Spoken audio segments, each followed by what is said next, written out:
Mic check on. Mic check on. All right. Fantastic. Let's switch back. Where are we? Welcome everyone. This is Rap Raven. Please allow me to find my PDF. There it is. Let me put that to the side. Oh yeah, excellent. So welcome to the Black Bearman broadcast, everyone. For those listening live and those listening in future times. This is the 96th show of the Black Bearman broadcast. All right. So yeah. Oh, here we go. Starting on time as well, which is good. That's for that. Yes. Cool. So after much research, I've unfortunately concluded that currently black people are collectively inadequate. That's right. Unfortunately, much underdevelopment going on in the black community. And when it comes to working as a team, there is much struggle. So, fear not, we're creating institutions and ideas and philosophies and lifestyles that are based upon remedying that. And we're going to try to use this platform to try to help black people progress, highlight things that we need to be aware of, things that might be shortcomings, all that kind of stuff. So that's what this broadcast is about. And the good thing about this broadcast is we do send out links to allow people to jump in to have their say. But of course, when we do that, we have the 4D values. That's right, the 4D values. So what are the 4D values I hear people say? Well, here's what it is: discipline, dedication, dignity, and discernment. That's right. Discipline, dedication, dignity, and discernment. So, please remember that. All right. Can using descriptive language instead of derogatory language help black people stay better on topic? Yes, it can. Yes, it can. So when we start speaking, especially today's topic as well, quite a high anxiety topic, let's see if we can try to use descriptive language. Sorry. So languages that more describe things, and try to be aware of people's sensitivities and this kind of stuff. We want to be solution based. That's what we want to be. All right. So what is Black Bearman? Black Bearman is black people helping black people on black issues for Bearman. That's what it is. That's what Black Bearman is. That. So that means Black Bearman is a lifestyle. This broadcast promotes the lifestyle of Black Bearman. Hooray! That's what it does. All right. Fantastic. So we will be playing one or two videos today. So, as the Copyright Act of 1976, just let you know that, we're using it for more so for news reporting, scholarship, research, fair use, and that kind of stuff. Hopefully, we won't trigger any algorithms. If so, we have to edit out, but it is what it is. All right. So let me put this in the group before I forget. If you're just joining now and you wish to collaborate and work and try to be solution-based with other black people, please join the Black Bearman Building Instagram. There you go. I've put the address at Black Bearman Building. Feel free to jump on that. If you have a friend, tell a friend to be a friend of that particular page. Black people want to be constructive. Like I said, we don't need millions of people, but we just need a small percentage, just so people are constructive and want to find solutions. So why not give that link to those people there? That's what I'm saying. All right, fantastic, super good. Now, what is today's? Oh, look, my machine is actually you can't see it, but on my machine it's interesting. There's a divine picture of a European variant of Jesus, and my screen was loading in bits, but it looked kind of almost like almost like it was a divine intervention, but maybe a digital intervention. Who knows? But you couldn't see it because it's on my screen, not yours. So maybe it's a sign. Who knows? Who knows? All right, cool. So do non-black people, let me read that correctly. Do non-black people use religion to disunite black people? Where does this come from? So what we're talking about. So last week, we had a brother who jumped on, Brother Kel. He wanted to bring up a topic of, some people who might use religion to confuse black people and this kind of stuff. Unfortunately, Brother Kel might not make it today. I've been informed he might be running slightly late, but we'll see as much as we can cover without the brother. And we do take requests there. So if there's any requests on topics, we will let us know. We will try to tackle it. Now, the thing with the religion thing, religion is a very high anxiety language. And I would say that when we tackle it, we've got to remember that many black people might be across many of the faiths or non-faiths. And we want to tackle it with as much respect and concern as possible. We, if possible, we want to talk about the practices of people who confess to be religious, more so than the actual religion. Tackling the actual religious doctrines is a much bigger topic. So we've got to really, really think about if we want to tackle that. You know, have to have specific times and places for that kind of stuff. So what we're going to be trying to tackle here is more so people who profess to be religious and they use their religion as a weapon to, you know, disunite, mistreat black people. Now, gonna have a long. We've got a few videos here. Some, you know, they go around the waters with it, but we're gonna try to make some things make sense. So, what I'm gonna start with, and we might play a bit, you know, later as well. Where are we? So, what I'm gonna do, let's start with. So, what I'm about to show you, this isn't directly, well, it kind of is. It is. There is mistreatment of a religious group in this next video I'm going to show, but it isn't necessarily to disunite. But the byproduct is disunite. Like some brothers and sisters, when they join religions, they no longer value any kind of black initiative, and sometimes this becomes problematic. So what we're going to do is let me. Oh, I think I've got a message. So I forgot something. Probably have. Who knows? Okay, cool. Sorry about that. Lottie daddy daddy. All right, so we're gonna do. Let's play. We're gonna play a video. So just to be pre-warned, this is a video from. I think it's the 70s, but it might be the 90s. Sometimes it's hard to tell the production values. Might even be before that. I don't know. Who knows? But it's basically one of the Christian groups in America. They have, you know, they obviously are not best pleased with the Mormon faith, so they made their own cartoons about the Mormon faith, and they tried to highlight what the Mormon faith believes. But I just want us to analyze this, and because obviously black people always mention. I think I've got it here, mate. Yeah, this first one. So let's have a sneak peek whenever it takes. If you can listen, let's see what we can learn. Regardless of its Christian veneer, the basic tenets of Mormonism are in direct conflict with biblical Christianity. The following piece of animation, based directly on actual Mormon publications, highlights these major doctrinal differences. Mormonism teaches that trillions of planets scattered throughout the cosmos are ruled by countless gods who once were human like us. They say that long ago on one of these planets, to an unidentified god and one of his goddess wives, a spirit child named Elohim was conceived.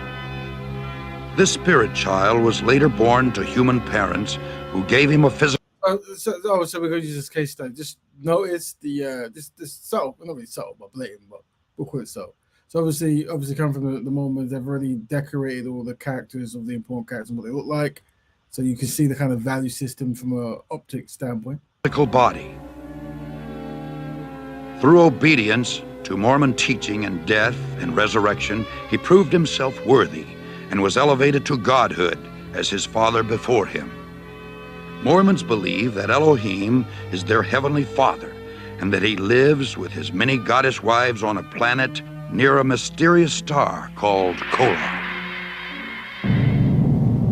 Here, the God of Mormonism and his wives, through endless celestial sex, produced billions of spirit children. To decide their destiny, the head of the Mormon gods called a great heavenly council meeting. Both of Elohim's eldest sons were there, Lucifer and his brother Jesus. A plan was presented to build planet Earth, where the spirit children would be sent to take on mortal bodies and learn good. Right. But you know what's funny? Maybe I'm doing this backwards. So far you've seen the intro. This is a religious group talking, well, one of the religious groups, Christian groups in America, making their own cartoon in their perception of the Mormons. Now, the reason I picked this, funny enough, randomly I saw this. So let me play this first. This is actually, I should play this first bit. Shame on me. But let me play the advert first. I got this advert randomly when I was in YouTube, and it said certain things. So let's see the advert first. So this is what we're witnessing now is a modern Mormon advert. Let's just have a sneak peek of it. And yet Jesus Christ is the most important person who ever lived. All right, so it starts with Jesus Christ, the most important person that has ever lived. Let me put this down so I can talk. Yeah, so what we're seeing here, it looks like many different people with different backgrounds holding a picture of the European interpretation of Jesus, depiction of Jesus. Let's take it back again. So you can see. Jesus Christ is the that looks like a most important person who ever lived. And yet there's Hispanic, who knows, Asian. So much we don't know about him. Right. So they're trying to break down. How tall was he? What was his voice like? His eyes? His hands? Many things they're not. So what they've done there, they're trying to what is this individual like, this Jesus fellow, and they showed a picture of him though. Very interesting. Maybe that's a branding thing, and they want to know what it's like, but they've really shown the picture, right? And so we cherish And those pictures, he was European. the Bible because anything. Now they're holding the Holy Bible. Now, even though this is the Mormon Church, they do use the Holy Bible. They've also got the Book of Mormon, which is their main thing, but this is what they use primarily. That helps us know him is a And you're seeing now black sisters and that treasure. And for millions of people who love the Bible, the Book of Mormon has helped them get an even clearer picture of Jesus Christ. Not how he looked, but how he lived. So they say, so now they're swaying to say, it's not about how he looked, but how he lived. But once again, they've already started with 3 to 4 images of him. And even though there's variable of people with different ethnicities, the picture of Jesus was very consistent. How he loved. Right. In the pages of the Book of Mormon, they felt how patient he was, how much he loved all of God's Some African brother there or some brother in Africa. children, and how he invites us to do the same. They felt how brave he was, sacrificing everything so we could reach for a second chance, a third chance, as many chances as it takes. And most importantly, they've received a witness that he still lives today, helping us find peace for ourselves and our families. Now, it's your turn. With the help of some friendly missionaries in your area, online or in person, you can start exploring your own copy of the Book of Mormon. And then, no matter where you are in your relationship with Jesus Christ, you can get to know him even better. Request a copy today at comeuntochrist.org. All right, so I should have opened the show with that. Let's look at that. So I'll play it one more time. For those who join now. Basically, so this is our journey. We're looking at a Mormon advert one more time. So if you got your cameras, I see if you can just break through it. There's an advert to get people to join the Mormon faith, and if they're using, I guess a connection with Jesus to do that. And in this thing, they tried to break down the characteristics of Jesus, and also, what does he kind of look like? They skirt around it, but they do show pictures. So this was very important for them to do that. Maybe that's a marketing ploy, but maybe the thing is, when we look at these pictures, that it clearly of European descent, Norwegian of type, I would assume. But then yet they have a diverse type of people they're looking to join, from Asian, Hispanic, white, black, all that good stuff there. So let's have Sleepy Rest one more time before we go to the other one. Jesus Christ is the most important person who ever lived. And yet there's so much we don't know about him. How tall was he? What was his voice like? His eyes? His hands? And so we cherish the Bible because anything that helps us know him is a treasure. And for millions of people who love the Bible, the Book of Mormon has helped them get an even clearer picture of Jesus Christ. Not how he looked, but how he lived. Right. How he loved. That's right. In the pages of the Book of Mormon, they felt how patient he was, how much he loved all of God's children, and how he invites us to do the same. They felt how brave he was, sacrificing everything so we could reach for a second chance, a third chance, as many chances as it takes.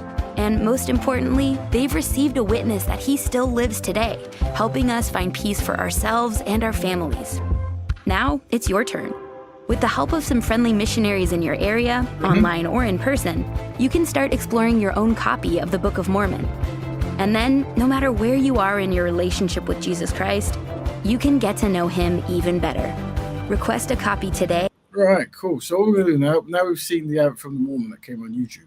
We're going to go back to see a propaganda piece made by a Christian church that wasn't best pleased with the Mormons, but they did try to highlight some of the beliefs, and obviously black people will be used as tools in that kind of marketing scheme. But there is things that's said that we need to know.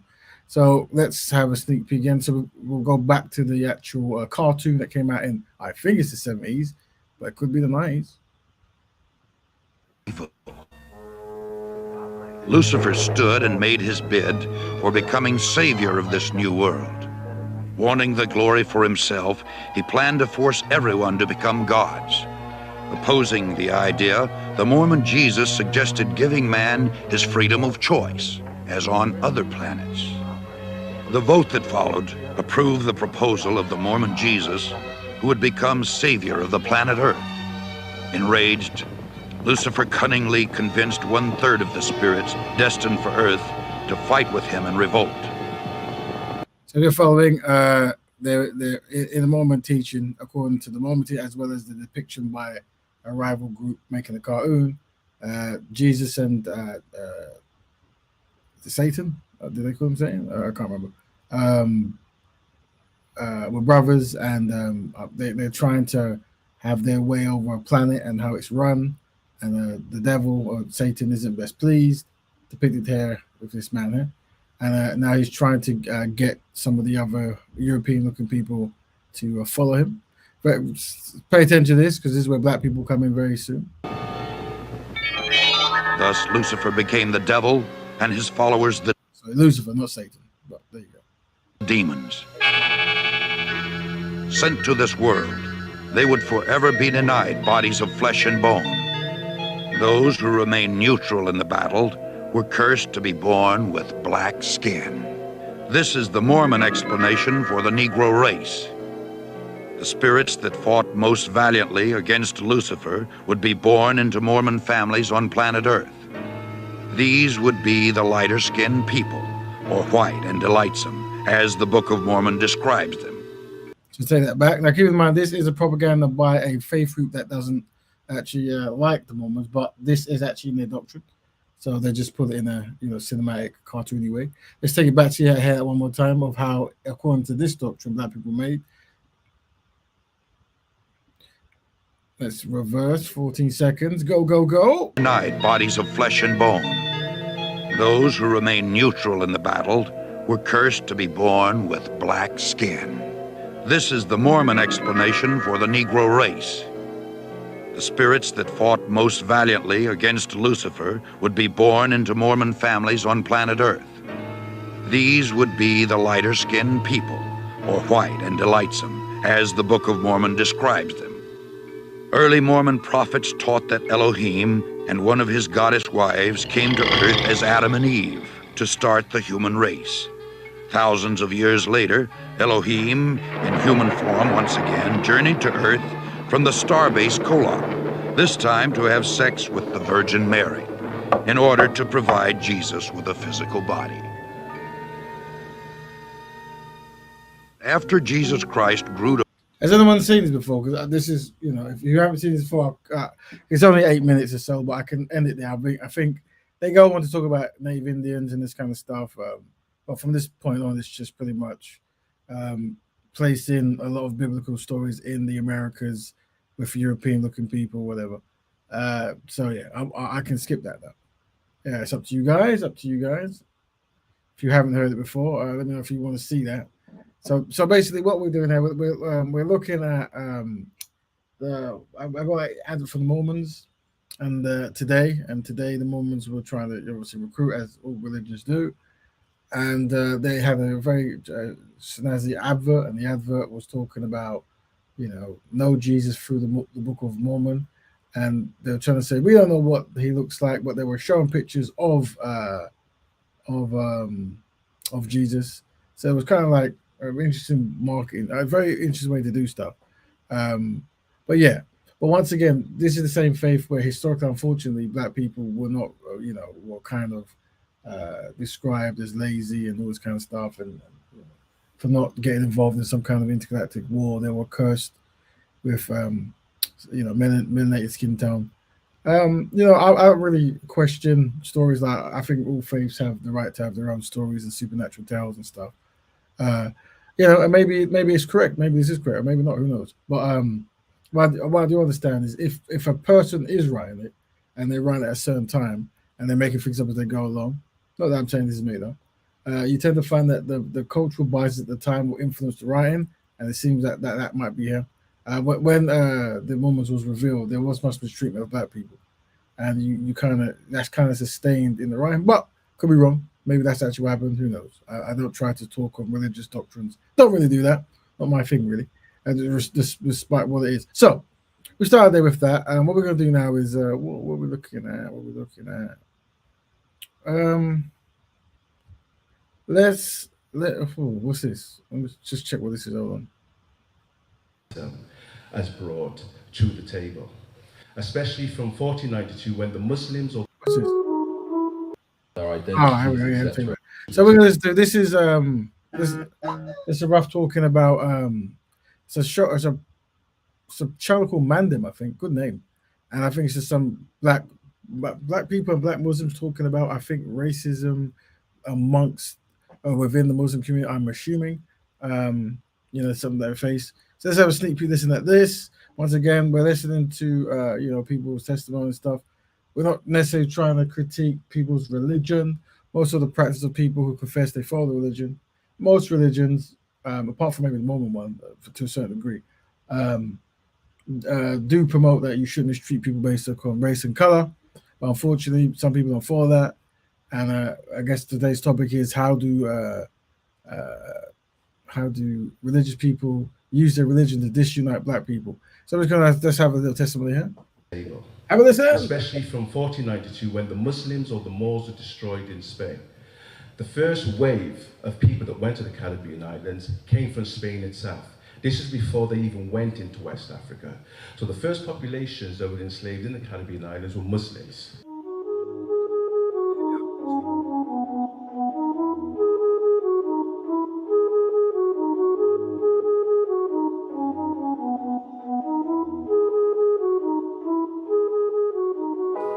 We wanted to spark a bit of a reaction. Like, we wanted people to engage with the conversation. Like, I'm quite ignorant. I'm not Muslim. Like, I'm quite ignorant to even the Black Muslim cause. So it was very fascinating for me when I spoke to a couple of the people from the UE Somali Society and found out how they felt about their identities, etc.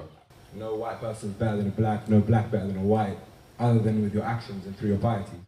In becoming Muslim is when I faced actual racism, which made me question, like, oh, what is this? This is confusing. I thought we were all one. I thought we were the same thing. There's an Arab slave trade of sub-Saharan Africans, of black people, in the same way that there's an American slave trade. And that itself has residues in the way that you look at the relations between the continent of Africa and people that will be labelled as black and the Arab world today. You look at the way Ethiopian maids are treated in places like Saudi Arabia. There is the Islam itself does not make any difference between any human being, whether it's brown, black, or white. But we Muslims are. We make this difference. Why? Because we are away. We are away from the book of the truth. We are away from what the Prophet Muhammad ﷺ said. Perhaps it's more nuanced than that. Like, you can't just offer a Quran to everyone and say, read it. And you're going to change your opinion because people want to interpret the text for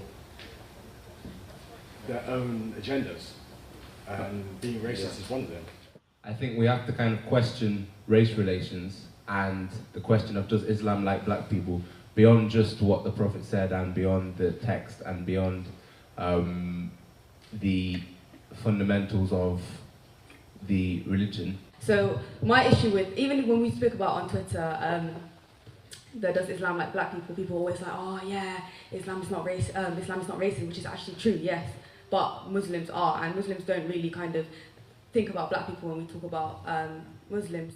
My identity is something that, as I said, I carry around. It's very present. You see my blackness and you see my Islam. But for many people, the two don't go together. You're either black or you're Muslim. You're never the two shall meet. One thing that white supremacy does very well is it homogenizes us and says that we're all the same. But no, we're not all black in this room, but most of us are black in this room. But I'm as ethnically and phenotypically different to the Somalians in the audience, and to the Sudanese people in the audience, and to the Eritreans, if there are any Eritreans in the audience. Somalis didn't feel accepted by African and Caribbean society, and I don't know if this was, I don't know if the lack of acceptance came from the fact that we were Muslim, or because... The brother is speaking quite quiet, but he's just saying he's Somalian and he couldn't really connect well with Caribbean people. Do black people, non-Muslim black people, do enough for black Muslims? I think that's a really interesting point, because perhaps black people are in even more proximity to whiteness than black Muslims. Maybe we should focus on the things that we share in common rather than the things that we differ in.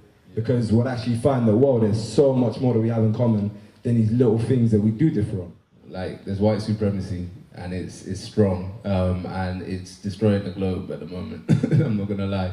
And there's climate change, and there's all sorts of nonsense going on. There's some people of colour states which have huge, massive climate emissions. There's varying degrees of wealth within people of colour states, etc.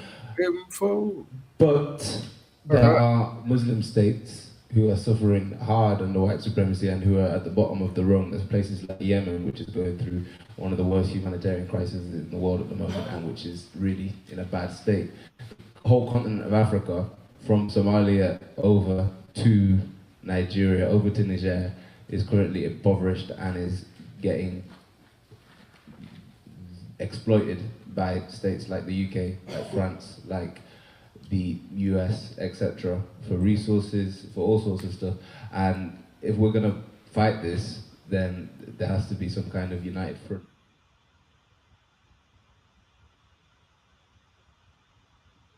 Well, okay, let me put the link in as well. Hold on. So feel free to jump in, guys. Blah blah. There's a way you can actually. Maybe I need to log into Facebook to have the link always permanently at the top. I know she can do that, but I think because I'm using StreamYard, maybe I can't. I don't know. So I should research that. Shame on me twice. Anyway, good evening, brother. Video. I do not see Somalis as non-Africans. The majority of our people love being inclusive to the Caucasians. Not sure what you mean, but yeah, they are African. They are, or non-Africans. Yeah, we'll unpack that. Cool. Well, any other questions? Let's see. No, just morning. Good morning. Good evening. Interesting. Cool. Where are we? So where are we? All right, family. So we started the show on do non-black people use religion to disunite black people? So what we did, we started showing some stuff from the Mormon doctrine and stuff. So it sounds it's a bit backwards to go forwards. So we're showing you how maybe in some faiths there is direct discrimination against black people, at least interpreted as said within the text, and how that might make it easier to control black people. This is the thing you got to see. And then somewhere it's not necessarily about the religion itself and the doctrine, it's more so about the people who practice it, as I guess that video is trying to show. And that area was talking more so about amongst Muslims who might mistreat black people. But we're going to go to now an old video I've downloaded because I tried to play it through the browser a few weeks back, and I don't know if this is the best quality. So this is like 2 or so years old, and this is myself at Speaker's Corner speaking to some brothers, and an Egyptian brother comes up, and it's just good to see analyze what is said and isn't said. Hold on. Yeah, stop doing what you're doing, man. Keep your hands to yourself. Right. I'm gonna. So basically, what it is, just to give you some back context, this is in Speaker's Corner a few years ago. There was a group of brothers and sisters who decided they want to try to influence younger generations to not get into like gang wars and knife crimes and this kind of stuff. And most of the black brothers who went there supported it, and some were Muslim, some weren't Muslim. And I think there was a bit of an issue because some of the Muslim, non-black Muslim brothers felt that Muslims shouldn't support this cause, and then also some of them just were highly critical about some of the people representing it, and the bad influences kind of stuff. And this individual here, he wasn't never best pleased, and most of the time we tried to have a kind of like a black speaking. He will come in and try to like express himself. So let's see if this qualifies for do non-black people use religion to disunite black people. While I fix my phone. So let's see how far we are. Hold on. My brother, hug him, touch him, do what I want. Please understand, it might be slightly hostile, but Speaker's Corner does get a bit hostile with the tone and the pointing and that kind of stuff. So don't mind.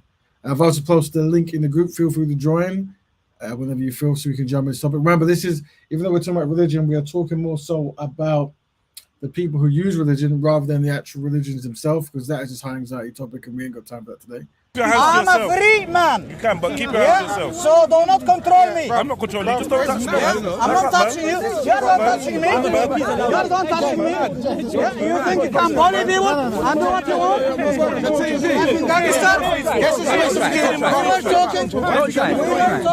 Stand by. Let's have a conversation. Fuck your mum, man. These men are dumb. It's a bit argy-bargy now. I think people have come in to try to sort it out, but this is where it might start. Don't try it. That ain't happening. Don't appreciate people. Don't confuse. We are having. Let's get the conversation back in order. You see, let's be disciplined. if you speak about the black supremacy who are misusing the. So another thing you do get by many non-black people when you try to do any kind of initiative to fix black issues is this term black supremacy. So this is something you'd be very wary of. This false kind of narrative, this kind of straw man that black people think they're superior to everyone else. Once again, if you look at the facts, black people are in an inferior position in most things, so they cannot be in a superior position. So the reason why these organizations came about was to fix some of the challenges that black people face. So I don't know why this is not a narrative, but sometimes when the people get argy-bargy, we forget to bring up these things. Black cause, they come and bully you and they want to fight with you. Yeah? But your problem is that when a people group speak to you, of drug. Now this brother identifies as a Muslim, a black Muslim, and he's trying to maybe calm the brother down.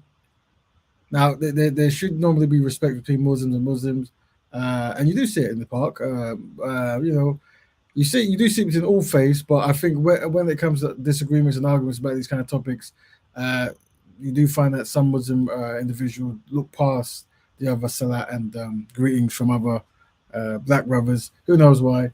But we'll see if we can observe that.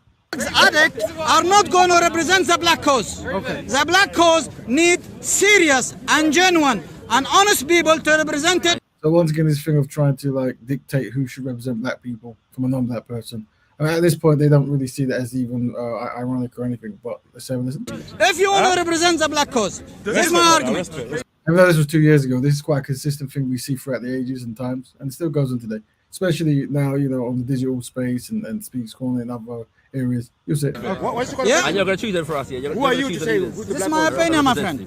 This is my humble opinion. You done? Okay. Okay. Yes, go ahead, Reva, because she said you're gagging, I'm not gagging. Yeah, it's like this, right? The question was asked. So let's try to get some discipline, right? The brother asked the question, so let's continue from there because it was a little confusion. So go back from where you were and we can continue. Ages ago. Yeah, you asked a question to one of the brothers who's been pushing the back. Oh, no, I was just trying to put it out to the brother over here. What happens when Muslims who come here and try and pretend like they represent Islam and they try and question black brothers and do issues, and then actually when really there's an undertone. I'm not aware about this. Can you give examples? I want you to prove this claim now. No, you need to prove the claim. You need to prove. You need to prove. I'm talking with him. Can you prove this? Can you please be quiet? I'm talking with him. Can I ask you to prove this? He comes over here and he sees he sees the bullying and the gangster and the Jedi came over. Straight away. He decided that everyone there was gang. I know take a second. with him, man. He didn't take a second to actually get to understand or know what was going on here. He just saw 4 black people and he assumed everyone there was gang and they're all quote unquote misrepresented the black community. He then goes to show further his arrogance because when I ask him a question about the issues within the Islamic community, can I know who you are talking for, please? And all the Muslims, can I know who you are talking to? And all the issues that no, he needs to say it himself. That has happened here with Muslims here. Are you addressing me, sir? How many times has he gone on camera?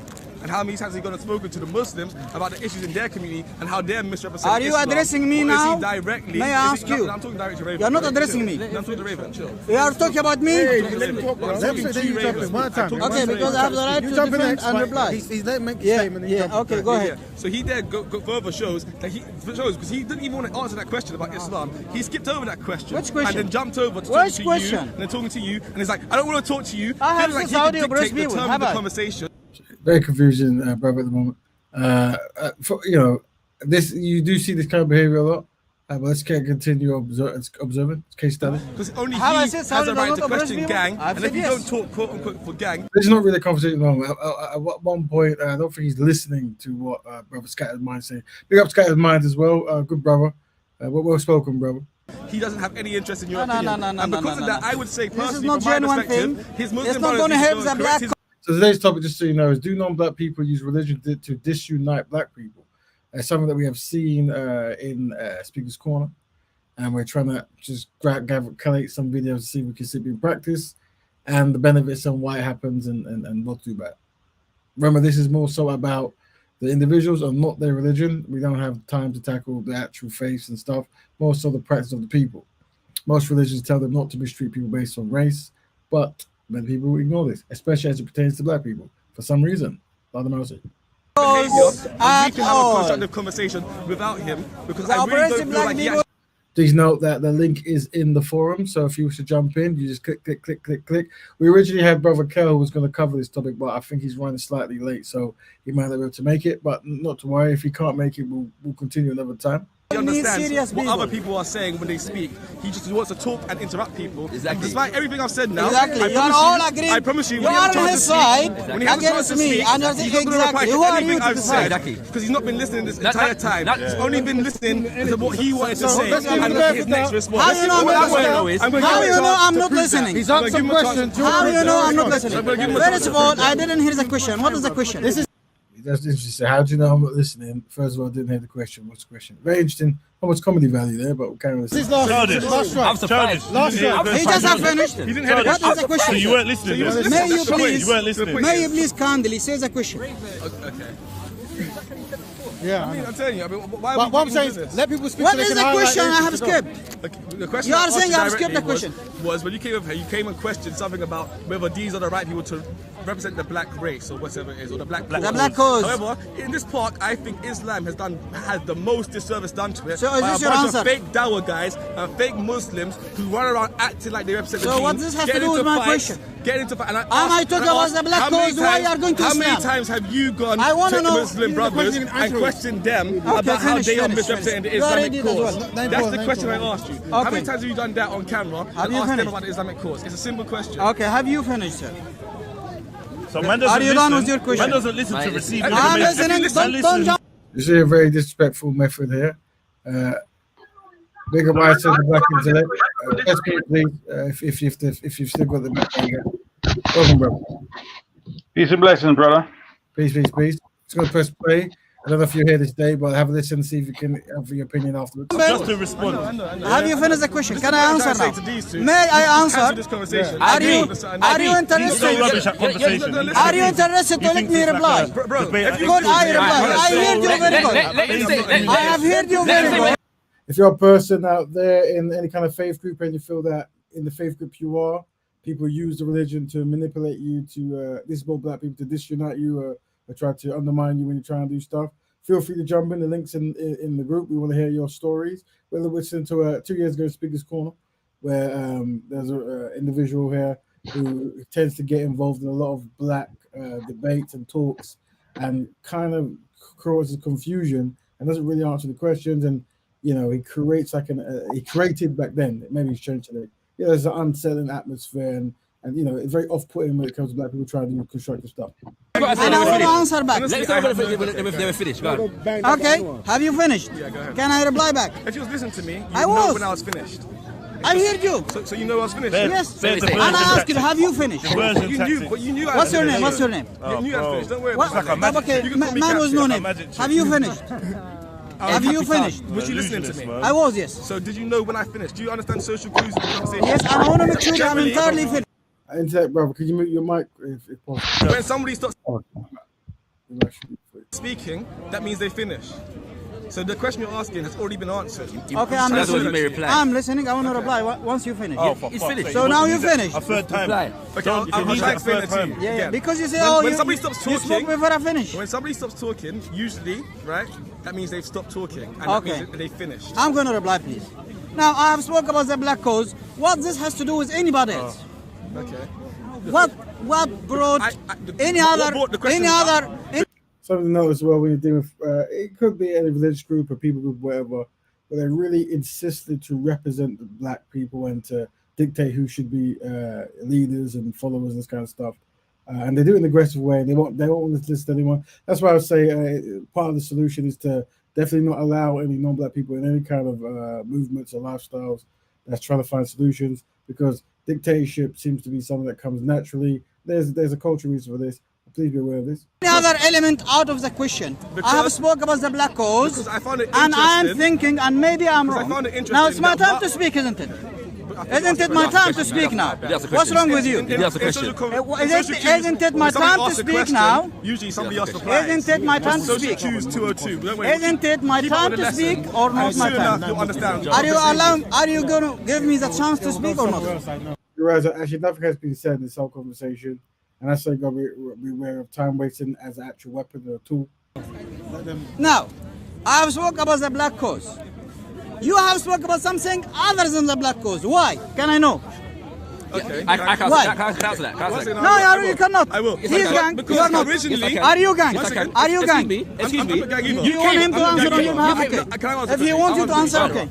Because right, originally the conversation you guys were having was about Somalians being abused in Saudi Arabia. Exactly. And as soon as you saw Jedi, you ran out the back door. I haven't seen Jedi. I don't care a shit about Jedi. One second, you ran out the back door. I don't care a shit about Jedi. Jedi is nothing. He's a bad. Answer me. Why you spoke about Islam when the question was about the black cause? Let me finish. So you saw Why Jedi. are you talking about Islam while my question was about the black cause? Can you answer this one? Yeah, I can, but you have to Go ahead. You have to have some patience. Don't speak about Jedi or any bullshit. Have some sabbath. Yes, please. Forgive the language of the individual. Go ahead. Okay, cool. So so you saw Jedi, and at that point, I'm not about Jedi. I said about the black cause. Okay, and at that point, I have not mentioned Jedi or anyone. Gang, now you obviously cannot answer, and you are wasting our. Nothing is learned here. This is all confusion. I'm not going to let him finish because he keeps speaking about you while the question was about the black cause. We can see now the gang is a bunch of.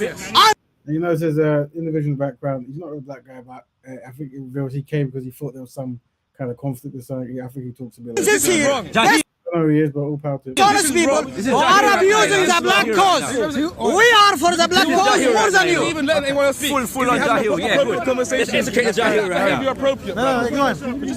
Try to have a conversation. Every time I get a chance to speak, every time I get a chance to speak, you start shouting over people. I'm saying that's not the manners of Muslims. That's not the manners of Prophet. But he comes here and he acts high and mighty. He feels like he can question other black people anytime he wants, and he never wants to address his own behavior or his own attitude or his own community. And I'm a Muslim. He never once addressed me as a Muslim or showed me respect or offered me his salam. And he wouldn't do that because of course I am, Aki. Of course I am. Brother, it doesn't matter. It doesn't matter, bro. That's my point. Is he comes over here and he comes with this stinking attitude. And I'm saying this is the attitude that needs to get stamped out in the Muslim community. Stamped out completely because he has no right to question nobody when he behaves like that. So why is he on his own in this theory? Why is no one else jumping on what he's saying? Why is there who's co-signing what he's saying? Any Muslims? He's a Muslim and he co-signing? So you've missed everything then? No, I don't know what happened, but that's what man didn't get involved. But this is the point I'm trying to make. What happened is Bob was trying to discuss issues about Somalis. Because you wasn't here, yeah? What happened was there was a Somali brother who was being checked on something that he said last week. Another Muslim from Pakistan came to check him on something that he said last week because he said something to do with the fact that of Somalis, yeah. People caught the end of a conversation where he said Somalis are superior to the person that he was talking to, who was an Arab, yeah? And so a Pakistani guy came to check, a Muslim came to check him on what he said because there's supposed to be no superiority in Islam. And what he said is, in Saudi Arabia, Islam is not being practiced properly, yeah? So in terms of how we practice Islam in Somalia, it is superior to how it's been practiced in Saudi Arabia. That's what he said, all right? Okay. That conversation is happening. A conversation continues about mistreatment of people in Saudi Arabia. This guy comes in on the conversation and starts talking about black people misrepresenting the black cause. Yeah, so we're trying to ascertain now, how do we go from mistreatment? The brother is talking about rape and murder, yeah, of babies. Yeah, and he's coming in to talk about gang. Like, we ain't never murdered nobody or raped nobody or nothing like that. It's a joke. No, he's got a fixation. Yeah? It's a joke. Yeah? And the reality is, yeah, man is lucky, yeah, that people even entertain the conversation. That's the reality. More time, man don't. That's the reality. Man just like well, the discipline was good though. The man then showed discipline. Right, more time, man don't entertain him because he's lost. He rambles and he goes around and then he'll divert. I don't know the guy. And then when you chat to him, he'll do what he does. I knew he was gonna do it. Yeah. Oh no, I'm not talking to you. I'm talking to you. Oh no, I'm not talking to you. So he runs. Yeah. And when you look came over, yeah, it weren't nothing to do with nothing. Yeah. He went like that to Jedi, right? And Jedi said, "Please don't do that to me, please." Everyone thinks it's gonna be a beef thing. Yeah, so and you saw how things happen, yeah? You do that to a guy, yeah, it could be a problem straight away, bro. Right? Exactly. That's what I'm saying, right? But you go around him. So when he's going on, let's say he's under pressure now, he's under some gang aggression. Run that. Yeah, that's what you done. Nah, You came to me, I can't lie to you, telling me to allow the it. bullying thing. Do you get it? The bullying thing. I think this brother saying he came up because he thought that maybe one of the Muslims were being bullied, which is you see that a lot. Which I guess is an uncode thing. If they feel why they would feel that is one thing, but just be aware of that. As in, you know. So you saw him getting bullied? No, that's what I thought. Why do you think that? He thought that he was being bullied. That's what he thought. So from what he saw from afar, that spelled out that he was being bullied and he'd come over and do something, I guess. I don't know. Let's break down why you thought Let me that. tell you why I said that, bro. Because I thought man was trying to reach there and he touched you by accident. That's what man thought. Alright, cool. So I explained it, innit? Yeah, it's the second time in like 60 seconds where he'd tried to cross my physical boundaries in my personal space. Yeah, obviously we're standing here. If I'm chatting to you, I might cool, but I'd already told him, bro, allow it. And he went and done it again specifically on purpose, like because he knows I'm gonna push him, then he's gonna cry wolf and say, "Oh, don't bully me." Yeah, and these men have got a severe victim complex in them, yeah, where they have to see themselves as being a victim, even when they're clearly the aggressor. And that's all that's going to happen. You get me? That's all they want to do to try and further that narrative. He's stuck on a narrative where he needs to make a black man look in a certain light. And this is all it is, isn't it? It's a PR war, isn't it? This is all it is. All right, let's stop it there. So, welcome, brother Issa, the black Telect. Sorry, there you go. Yeah, welcome. Yeah. Thank you, brother. Blessings. Well, go on. Very good, very good. Well, originally we had brother Kel as a guest, but I think he might not be able to make today. So hopefully we can chop up. And if anyone else is in the group, feel free to jump in if you have your pin. Remember, we're saying this. We're talking about individuals, not necessarily religions and scriptures. That we have to set up a dedicated time for something like that. But it's more so, do we observe non-black people using religion to disunite black people? Maybe yes, maybe no. Let's just big up our brother Razor. Welcome, Razor. Hello there. You right? Big up, big up. Is that Hello? the same? Is that you? Similar voice, bro. Hello? It's been a long time. Let's put it that way. Okay, there you go. There you go. Welcome to. Let me just scroll down there. So the question is: do non-black people use religion to disunite black people? Let's start that conversation. Do we observe this at anyone? Okay, so yes. I mean, you could put religion and culture in one because they really are, but in general, yes, it's especially for black people, it's the best tool to use, and they've learned that for quite a while. It's something which it would appear that we have been so ingrained in. We generally seem not to be able to survive as a community without some sort of spirituality, and it's something they've always found they can use because we've been so welcoming, etc. But I know you said you don't really want to go into the religion, but I think at some point, brothers like yourself that seem to want to curb around going into religion are going to have to face the facts that when you look deeper into, and I would specifically say this version of the guy that was in the video of it, you're specifically going to find that has been their nature and the nature of their religion also. So it's a continuous cultural practice for over 1,000 years. And again, we don't want to be black people that, it's too late. We realize it's too late. You need to study all of the things that can be our enemies ideologically, etc. And, realize that if this ideology, which whatever it is a thing that's anti-black disguised as something else, we need to speak out directly against it. We talk against white Christianity openly. We talk about white supremacy and all this other stuff. Somehow, when it comes to this, it's like a bit softy in their approach. But definitely 100%. Obviously, it's something they've been doing, and clearly, how can I put it? One of the things that they do is to find ignorant black people that are part of their religion. And if you don't have, for instance, in let's say the whole broader umbrella of Islam, you've got the Nation of Islam. So a brother who's part of the Nation of Islam would have no problem with any black group who are not Muslims having a discussion on black betterment. Whereas if they belong to the Orthodox, all of a sudden they're masters, because, and I call them their masters because the structure of that ideology is that you have no one who's black being the, or no one who's recognized as being black historically. They might have been whitewashed, but really were black. But anyway, everyone who's recognized as non-black are their scholars. So all the scholars and the representatives are not only non-black, to be, you know, historically seen as non-black, but also they were very neglectful if there was any mistreatment of black people in history, and you could say to some degree supportive of anti-black slavery and racism. So because that's when they hold them in high esteem, it's only natural that you come down the line of over 1,000 years that it's just going to become the norm. You know what I mean? So in certain countries, Egypt, Iraq, whatever else, you know, black people were called abid, common thing, which is the equivalent to the N-word, and that was common, right? So all of a sudden they come here, and they're our brethren because they're feeling racism from white people, and we're supposed to band with them as friends and brothers and whatever else. No, it doesn't work. But yeah, sorry, go ahead. Okay, brother Razor, do you want to add to that before I unpack? Yeah, I just for me, I take a lot of points what Issa is saying. I tend to find, especially with the whole Black Islam situation, I don't know. I guess there's a commonality between us and religion. When we're so deep into religion, it's almost like we want to block out our identity. It's really weird. I've seen too many people who use very manipulative tactics in regards to speech, and you know, even on a individual basis, you're talking about. You're putting out things in the ether, and you're there saying this, that, and the other. But realistically, are you honestly being true to the words you speak? And I see that with a lot of Christians as well.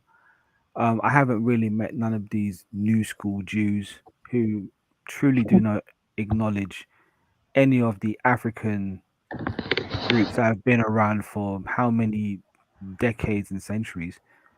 But I tend to find that we ignore who we are as people.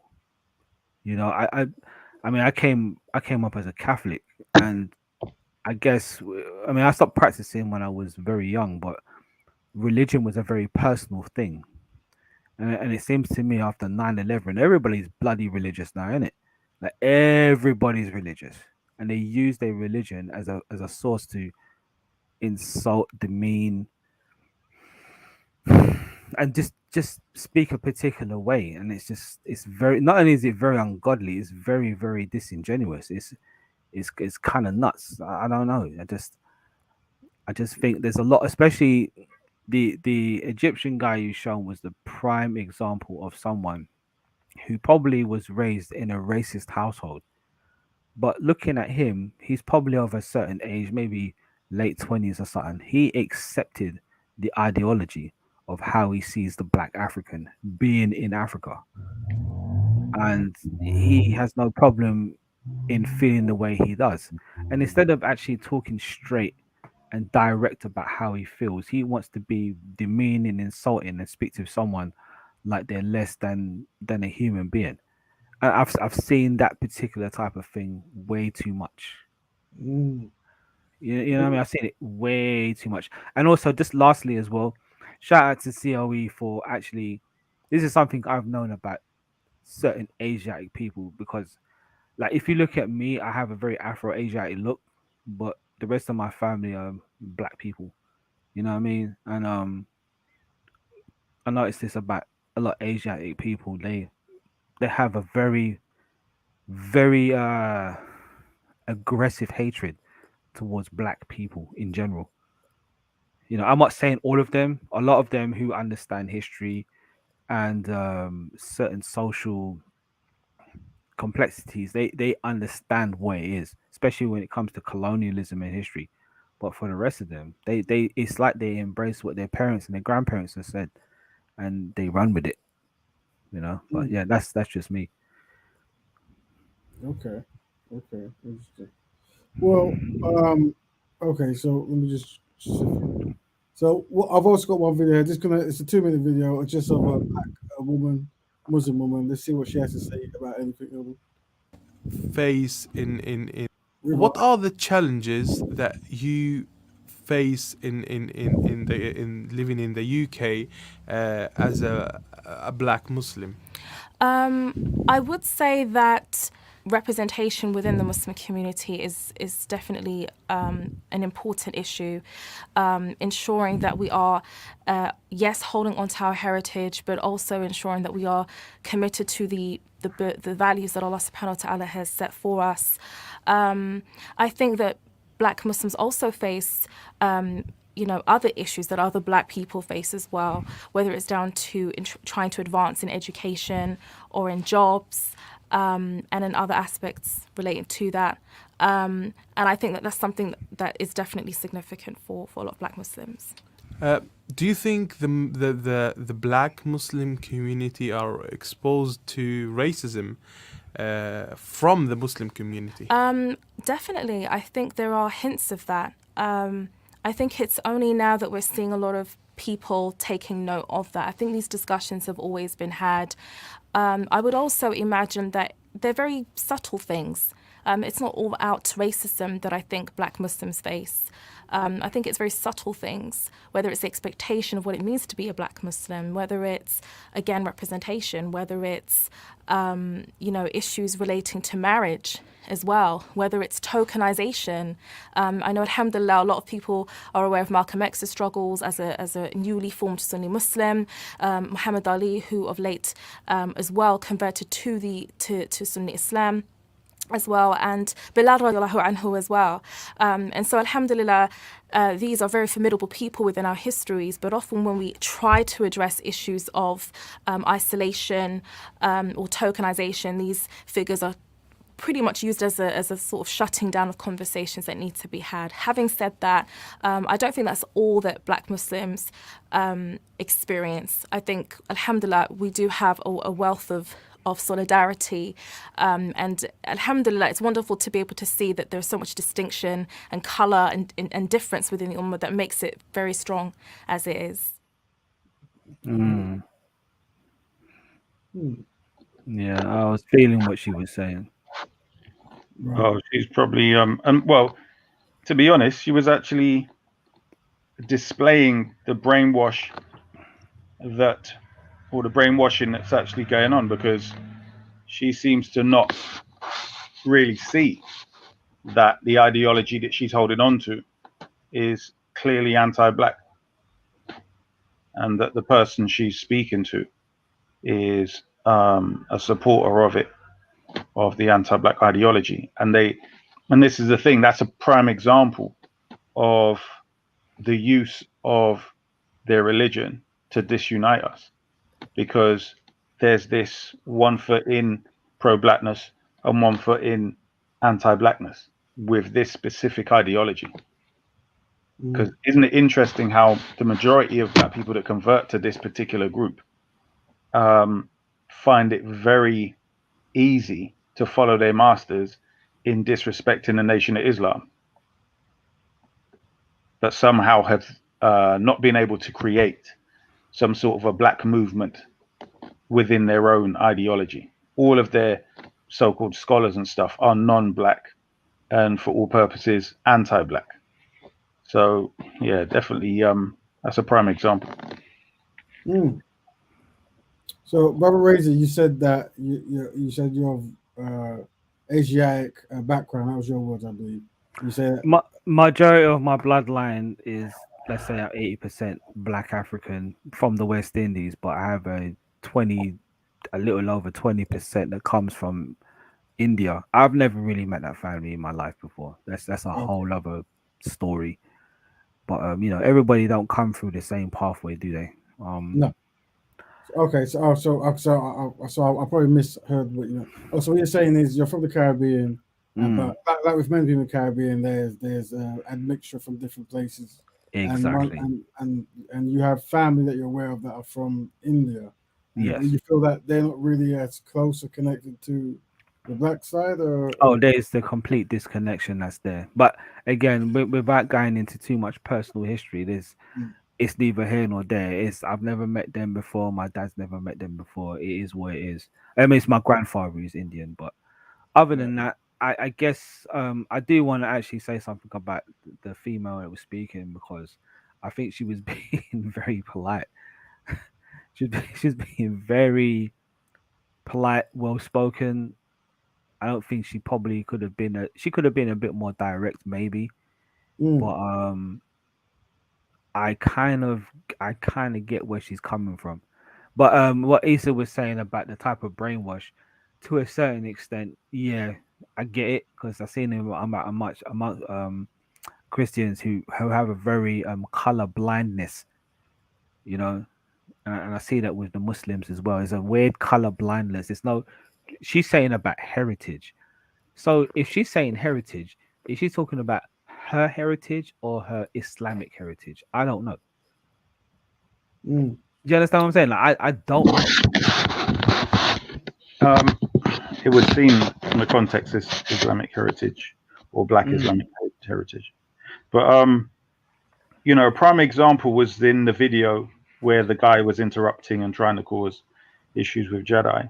Notice how the guy at the end said, "Oh, I thought, you know, he was basically getting bullied or whatever he was in." Now, notice how he observed all of the wicked behavior of his brethren. Yep. But had no criticism whatsoever. Facts. Yeah. Facts. So all of the disrespect, the interrupting, literally came there to try and take over. Slave Master's here now. You lot need to do as I say. And he didn't apologize on his brother's behalf. And all his interest was, were you lot, or was Jedi specifically trying to bully this guy? And I'm saying that, you know, whether it's a minority or not, the point is they are the ones that put in the work. The other primitives or minions or whatever will follow them. So we have to classify the whole lot based upon what the effective ones will do. And that's it, because the rest will follow at some point. They're not going to oppose them.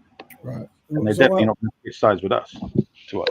When I used to go to the park, I used to always say one of the best things you can do is have no expectations of non-black people, in the sense of stop looking towards non-black people, regardless of what faith or non-faith you're in, for any kind of solutions. Try to build within the community, regardless of what faith you are.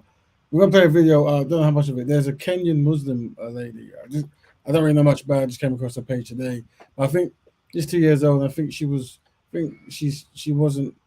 trying to get Black Muslims to maybe hear the plight of Black Lives Matter, something like that. I don't know. But let's have a listen to see what she's saying.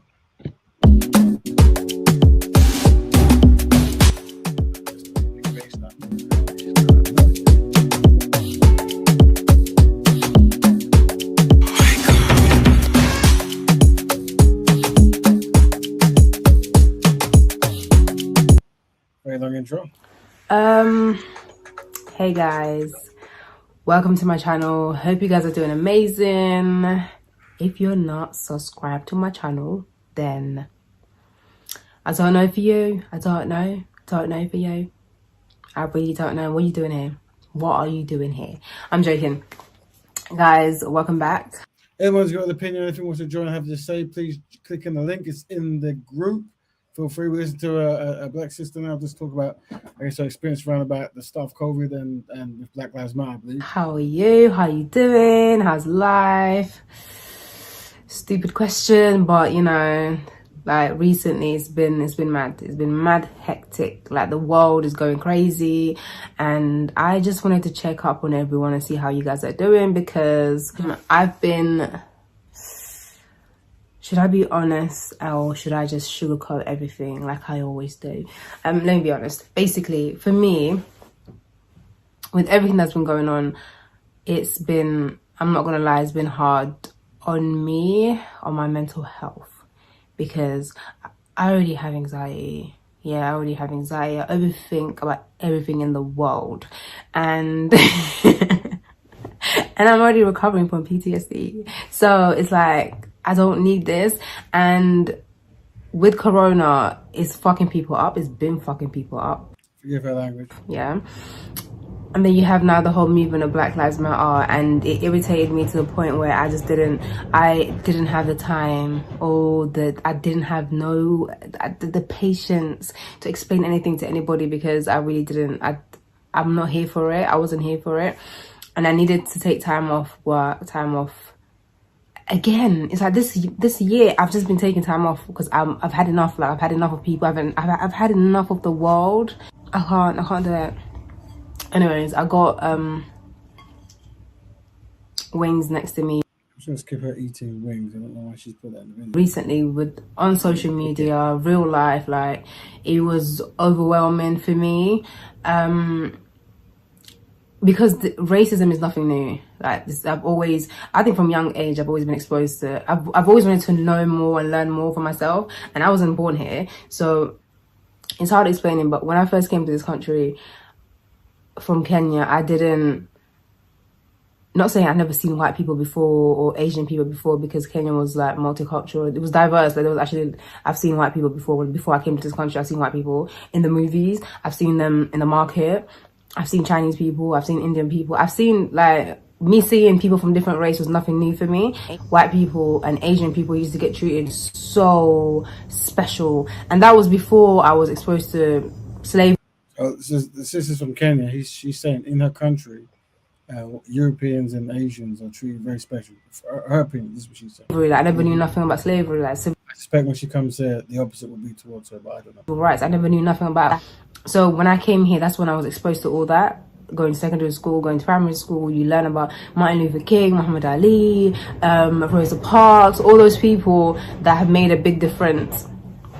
And for me, it was just like, oh, okay, like, that's mad. That's a bit, like, I felt uncomfortable learning about slavery. I'm not gonna lie to you, in secondary school, when we used to, like, oh yeah, slavery, civil rights movement, and it's being taught by a white person, I used to be like, what, don't you feel uncomfortable? Like, shut the fuck up. Like, I always had that mentality, like, why are you talking about it? Are you bragging about it? And then I remember telling my dad, and my dad was just like, you're learning, you know? I always go back to my dad when I feel uncomfortable or when I don't understand things. So he used to be like, you know what, you're learning about it, they're educating you, just learn, you know, do your own research, just learn. And it didn't make me hate white people, because Islam doesn't allow that. So for me, I had to learn to love everyone regardless of our history. And being a Muslim, yeah, Islam doesn't allow racism and Islam demolishes racism, but racism still does exist within the Muslim community. I've always said I've never experienced racism from white people. I've always experienced it from the Muslim community, the Asian people. Like, this is me straight up speaking facts, okay? I don't care if that offends you. I don't care how you take it. I'm not trying to offend you. I'm just speaking from my experience. Within the Muslim community, mainly Arabs and Asians, who I felt were moving a bit different to, you know, the African Caribbean society. And for me, I never took it to heart because, you know, I'm not a Muslim because of them. I was born a Muslim. Islam doesn't belong to them. So for me, I never allowed those specific people to cloud my judgment on the whole Asian community or the whole Arab community, because I've got family who are married to Asian people. I've got family who are married to Arab people, and they don't have that same mentality. But it was always when I go to mosques. I've always been aware that racism exists, colorism, all the ism, and it's just, I know. Sorry, yeah. So for me, I've always educated myself. I've always been interested with the whole, like, I love culture. Like, I love culture because it can be a bad thing sometimes and it can be a good thing sometimes. Like, your culture defines who you are. It's part of your identity, your culture, your religion. I cherish it. I cherish my culture, my religion. But I can acknowledge that my culture has some bad practices or some evil practices that, you know, it's not healthy. When she says, she's talking about Islam or Kenya, according to her, the Muslims' practices. Culture must be Islam. From the context there, it would be Islam, the Muslims. And back to the Muslim community and racism. For me, what irritated me with this whole Black Lives Matter was So we're going to get what she's talking about now, and this is what scientists to all black people, regardless of faith. The expectation of non-black people being your collective friends or collective allies might only hurt your feelings. So just be aware of that. I remember I put up a post saying, oh, the Dawah team are very quiet. And a lot of people messaged me agreeing with me, like, yeah, they are very quiet. Like, why they're quiet? Do you know why they're quiet? Why they're not talking about it? And it was mainly, excuse me, it was mainly aimed at there's a lot of, Asian, Arab YouTubers out there who talk about issues that affect the Muslim community. Yeah, not the black community, but the Muslim community, because black people are not part of Islam. Do you know what I mean? That's how it comes across. I was so angry that day when I posted that, and I'm happy that a lot of people agreed with me. When it comes to these influencers, I should message your sister. I'll see if I can find the page again. So maybe invite her on a future show. Some influencers, yeah. I blame you guys as well, fam. You lot that are watching who are black, African, yeah. You man, the same people that are up there that you want them to speak, you lot put them in that place. You lot put them up there. When is an issue that's affecting the Muslim community, like, being black doesn't stop me, being African doesn't stop me. I'm a Muslim, so I'm affected as well. So I'm there preaching, like, do you know what I mean? Supporting my people, promoting whatever. But when it's a black issue, being black and being Muslim is not two different things. It's still one. Like, you can't change your identity. Do you know what I mean? I can't one day decide. I can decide and say I don't want to be a Muslim no more, but stuff I don't want to do that. It's an option, but being black is not an option. I mean, I chose to be a Muslim, so forget even the whole race thing. It's like, as a Muslim, from an Islam perspective, if there's injustice happening in the world, it shouldn't be about race. It shouldn't be about this person is black, white, Asian. It shouldn't be like that. It should just be there's injustice happening in somewhere, and as people, as human beings, we need to speak up and talk about it. But no, my intention was not to. When I put that post up, my intention wasn't to start drama with the Dawah men or the Dawah people, whatever, yeah. But a lot of people reached out to the people that they wanted to. They wanted them to say something. Family, her name is Najma M, I believe. Vlogs, fashion, lifestyle, and more. So I'm going to post her page. Okay. Go support, follow her page, especially if you're a woman and you're into that kind of stuff she's doing. I think it looks like she's more about fashion and stuff, but she maybe tackled it because of COVID or something. I don't know. The Black Lives Matter. Anyway, this is the final thing she says before we stop her. And the response they got was just pathetic. And for me, it's not my place. I'm not about drama. I think once again, I go back to the same point. Expecting non-black people to support any kind of black causes, you might hurt your feelings. Like I said, the whole concept of black betterment is for black people to look for constructive black people to fix black issues. It's probably a better use of your time and effort. But we'll see what it is. So anyway. I'll message her. I don't know if she's still logged in that. Maybe she can jump in one time. It would be good to get a collection of brothers and sisters from Mormons, Christians, Muslims, Jews, just to see if they ever see either lack of support from their own community or just blatant sabotage and strong incentives to not unite with other black people. Did you guys see the Mormon advert I played in the first of the show? No. Let me play it again. And the reason because it randomly came up, but I thought to use it because we're not focusing on one particular religion, this one, or religious people, I should say. Sorry, I didn't notice about this advert, which is quite interesting. Let's see if I can play it one more time. Come unto Christ. Is that it? Rewind. Jesus Christ is the most important. Okay, just break it down.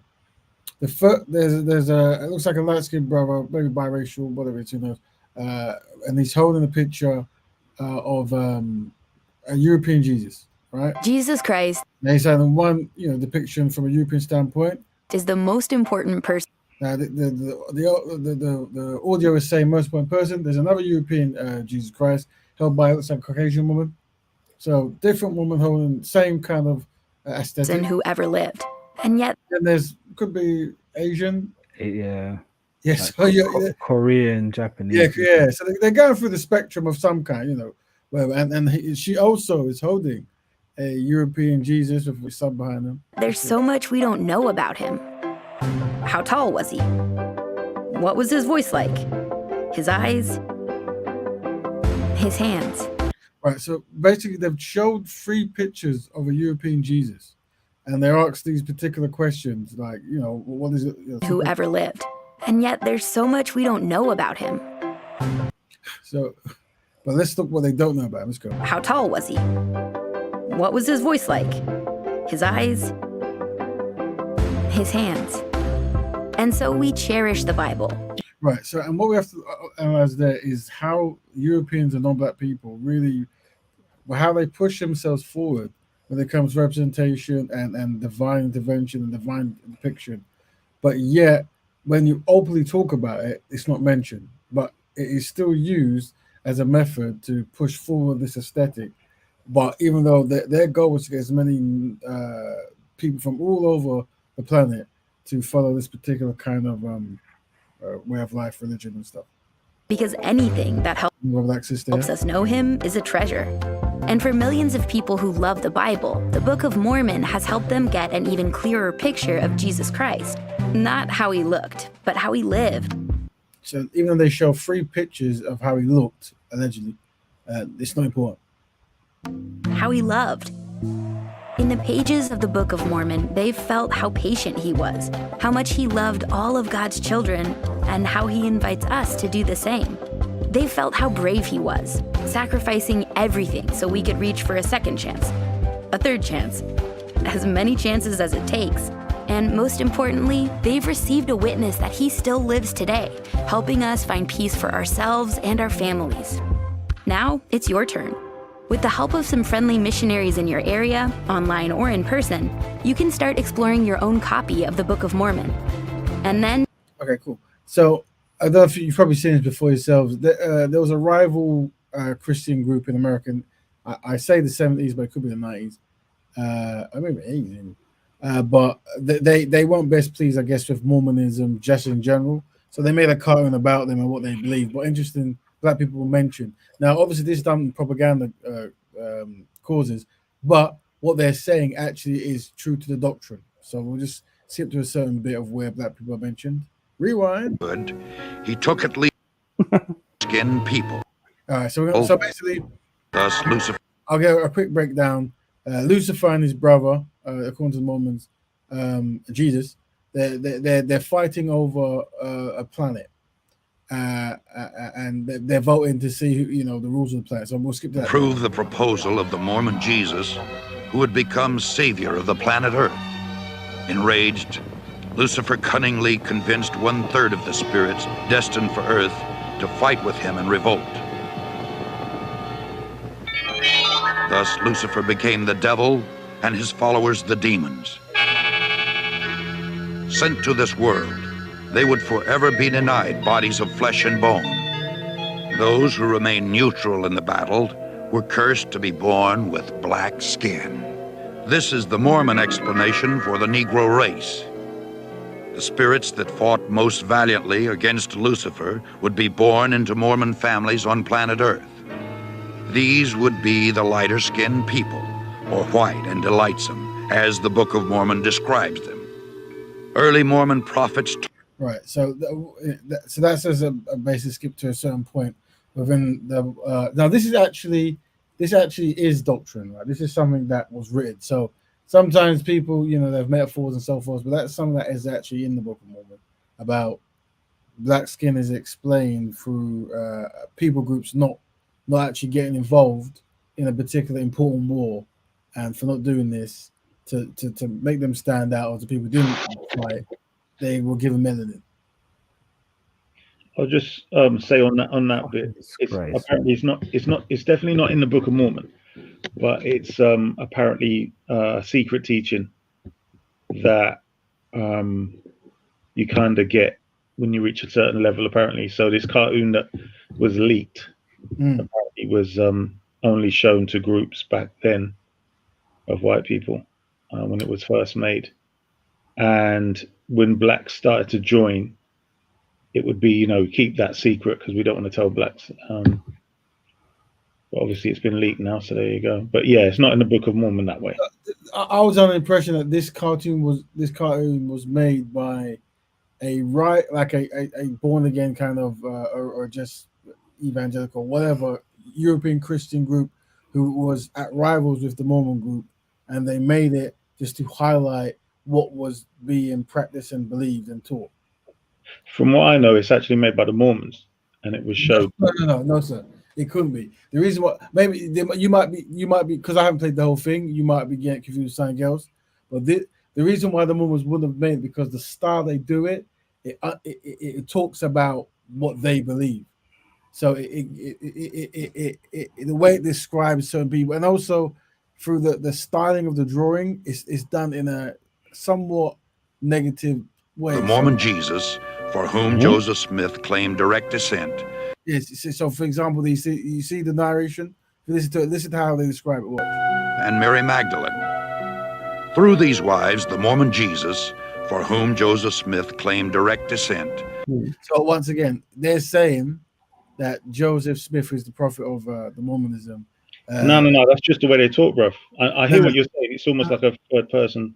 No, but what I'm saying is usually because of like my understanding of how these things are made when it comes to adverts and marketing, the narration, they will never say the claims, they will say is, you know. I hear you, brother. Go on. Yeah, but what I'm saying is if you listen to any usually religious group that makes videos, propagandas, and promotions of their stuff, they state things as facts. They don't go according to, and you know what I mean. So with this one, they're saying this is what the Mormons believe. So I don't think this will actually be the Mormons' production. That's what I'm saying, bro. What I'm saying to you is that some people speak in the third person, so to speak. Yeah. So the author might write the book, and when they're mentioning themselves, they don't say me. They mention their own name. Yeah. So I'm saying, from what I know of this was made by the Mormons, because I remember I saw it a long time ago, and there was like a history behind it from the Mormon perspective as to why they made it. So I'm saying, if that's what you're going by, how they're talking, I'm saying no, because I've seen cutaway documentaries of the religious people who are talking about it. So, but don't get me wrong. I mean, if this is something that Van Mormon kind of reaction. I'm trying to see if I can find a documentary on the stuff. No, because I've seen a documentary as well, or a few. But what I'm saying is, what is the only thing would to be what is the actual history behind the is it called the God Makers? If it's called the God Makers, then let me check, because I didn't brush up my history before coming in, but I think it was called the God. I could be wrong, and if I am, well, when was it made? That looks like an early 80s, late 70s cartoon. Yeah. The style, it looks. I would say like even earlier. Yeah, I would say, but I'm trying to find it now. I can't find it because all I get is banned cartoon reaction. Like, I think it's called the God Makers. I think it's called the God Makers because it's actually on. They've actually put it on a very unique. Wow, there's a TV subscription like for avant-garde films called Newbie, and I'm seeing it now. So it's called God Makers. It was directed in 1982. Yeah. It says, synopsis: the controversial exposes the inner workings of the Church of Jesus site. So it wouldn't be from the Mormons. It has to be from. Yeah, I mean, it just wouldn't be. But what I'll do is I'll put the link in so you guys can see. But either way, don't get me wrong. There are some people that to get like credibility, they talk in the third person. But from my understanding of production, and I've been here for many years, this production definitely has a negative overtone. It's like you can hear with the music as well, though. Supposedly fathered a number of children before he was crucified. According to the Book of Mormon, after his resurrection, Jesus came to the Americas to preach to the Indians. Even with the voice inflection, like they don't believe a word, but that's the style. Who the Mormons believe are really Israelites. Thus, the Jesus of Mormonism established his church in the Americas as he had in Palestine.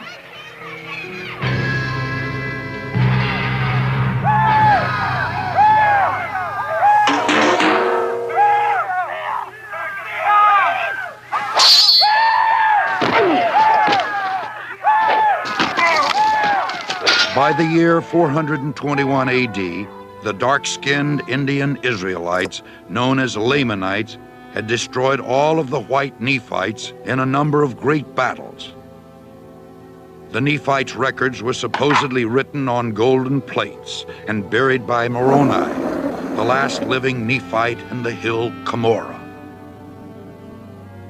1,400 years later, a young treasure seeker named Joseph Smith, who was known for his tall tales, claimed to have uncovered these same gold plates. What you say, brother? You playing the whole thing? I thought. No. I'm just no, it's only to I'm gonna stop it now. But yeah. This is just either way. I thought you were playing it because of the bit that showed you directly where they believe black people come from. Yeah. So the case that I was dropping is randomly I saw an advert which we just saw of Jesus Christ, blah blah blah. It looks like we don't know what it looks like, but all our pictures are white, and then they got black people smiling and kind of stuff. And then now in their doctrines, there is showing that why black people are black because they were cowardice in the war.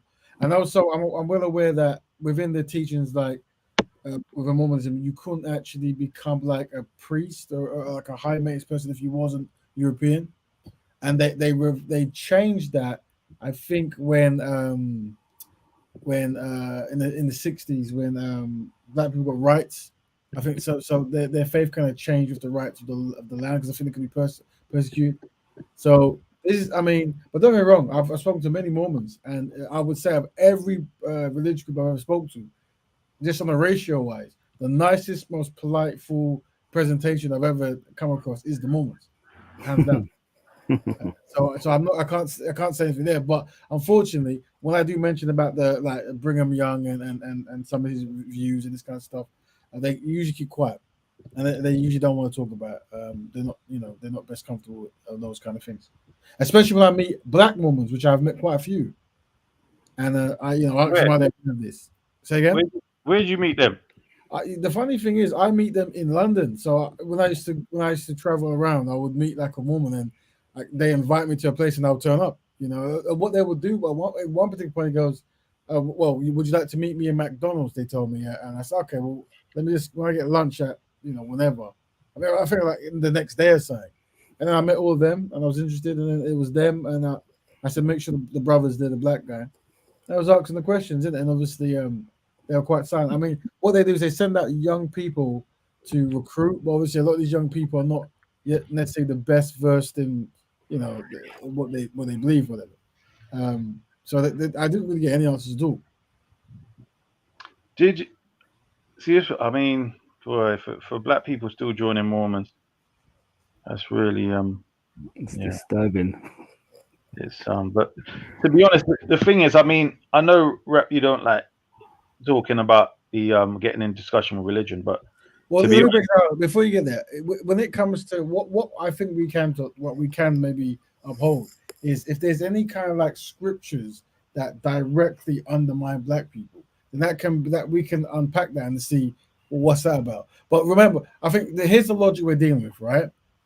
Many black people are going to be Mormons, Muslims, Christians, atheists, vegans, whatever you want to say, right? They're different stuff.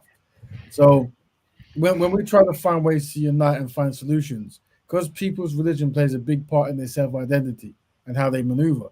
If we directly insult their religion, in a certain way, then it contributes to anxiety and disconnection. And I'm sure you've observed that, but through your own debate. Right? Hold on, I know you cut me off for a good reason. Hold on, let me say what I was going to say. I'm not. It's not about insulting the religion. What I'm saying is this: the reason there's a difference is because I always bring it back to Malcolm X, right? Because that is their main. That's what I had that debate and discussion with Shakara, right? Big up Shakara, right. The brave brother he is. If you look in our history, after we started coming away from Christianity, it was seen clearly as the passive slave ideology. No matter what, Islam, you can't take away from it the self-defense, the fighting spirit that's in Islam. It is not naturally in Christianity, Mormonism, etc.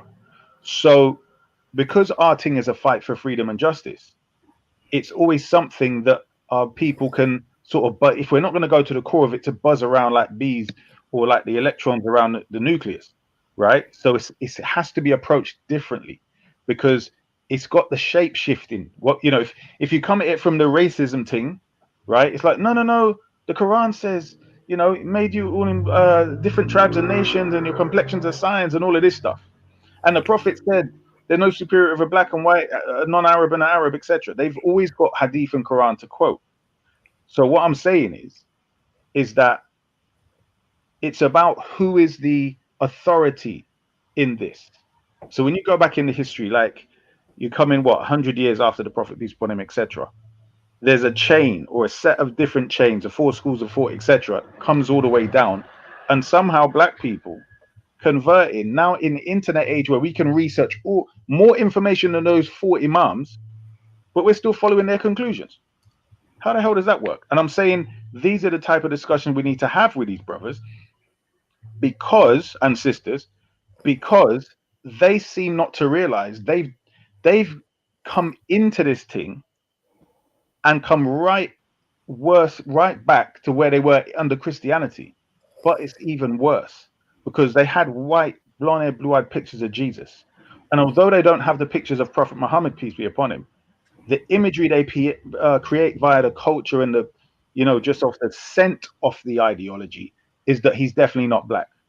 You see what I'm saying? So I'm saying it's more subtle, and we need to deal with it head on, at the very least, with it being who is the authority hierarchy in this thing. Do you see what I'm saying? So in other words, why is it that there are no black people, black scholars in the history of this ideology that have gone direct to the Quran and the Hadith and history and created the thing from new, or reinterpreted the whole lot? We don't need none of the imams, their scholars, whatever else. We can do it ourselves. And that's, I suggest, is the way it should be approached. What we're going to do now is we're going to listen to, I assume, a non-black person talk about, were there black prophets? Oh gosh. Ones that were mentioned to us. And we will find actually a few. One of them, historically speaking, is Sulaiman alayhi salam. Sulaiman alayhi salam is biblically described as having dark skin. Bani Israel, they had various colors, historically speaking. Why? Because their origins were different. Some of them had Arab origins, some of them had some Egyptian origin, and so on and so forth. Rasulullah sallallahu alaihi wasallam comes from the lineage of a black woman. Who is that woman? Hajar alayhi salam. Musa alayhi salam, the man who Allah subhanahu wa ta'ala spoke to directly, Kalimullah, the man who the Quran speaks about more than any other human being in history, subhanallah, Musa alayhi salam. The Prophet sallallahu alaihi wasallam did not just say that he was black. He said that Musa alayhi salam, when I saw him, he resembled the people of Az-Zut or Shanu'ah, the 2 darkest tribes amongst the Arabs. So the Prophet sallallahu alaihi wasallam said Musa alayhi salam had the blackest skin. He was not part of the problem with Hollywood imagery. Like, Musa alayhi salam does not look like Christian Bale. All right, he doesn't look like, and even the older movie, the 10 Commandments, right? There is no man, subhanAllah, that is praised more in the Quran and spoken about more in the Quran than him. So if you have a problem with people who have darker skin, you have a problem with Musa alayhi salam, then you have a serious problem with the Quran, and you have a serious problem with faith altogether. So subhanAllah, how can a racist be a Muslim then? How can a racist be a believer? How can a racist say he loves the Quran? Now, the prophet who you have the most controversy about always in history is Jesus alayhi salam, Isa alayhi salam. His image has been politicized throughout history. Even the earliest days of Christianity after the Apostle Paul, the image that Jesus assumed depended on the culture that Paul was reaching. To the Persians, looked like Mithras. He looked exactly like their Persian gods. To the Romans, he looked like their Roman gods. To the Egyptians, he looked like the Egyptian gods. To the Indians, some of the Hindus actually said that Isa alayhi salam was an incarnation of the Lord Vishnu. So they portrayed him as a carnation of the Lord Vishnu. What does Jesus, peace be upon him, look like? Interestingly enough, we find a disagreement amongst the Sahaba themselves. So we find a few ahadith. One of them is from Ibn Umar radiallahu ta'ala anhu. And this is authentic hadith that the Prophet ﷺ says that while I was sleeping at the Kaaba, I saw a dark man who is the most handsome of dark men that you have ever seen. He's praising the beauty of Isa alayhi salam. He said he had hair that was reaching to between his ears and his shoulders, like the most beautiful of hair that you've ever seen. He combed his hair and water was dripping from his hair, and he was leaning on two men who were doing tawaf around the Kaaba.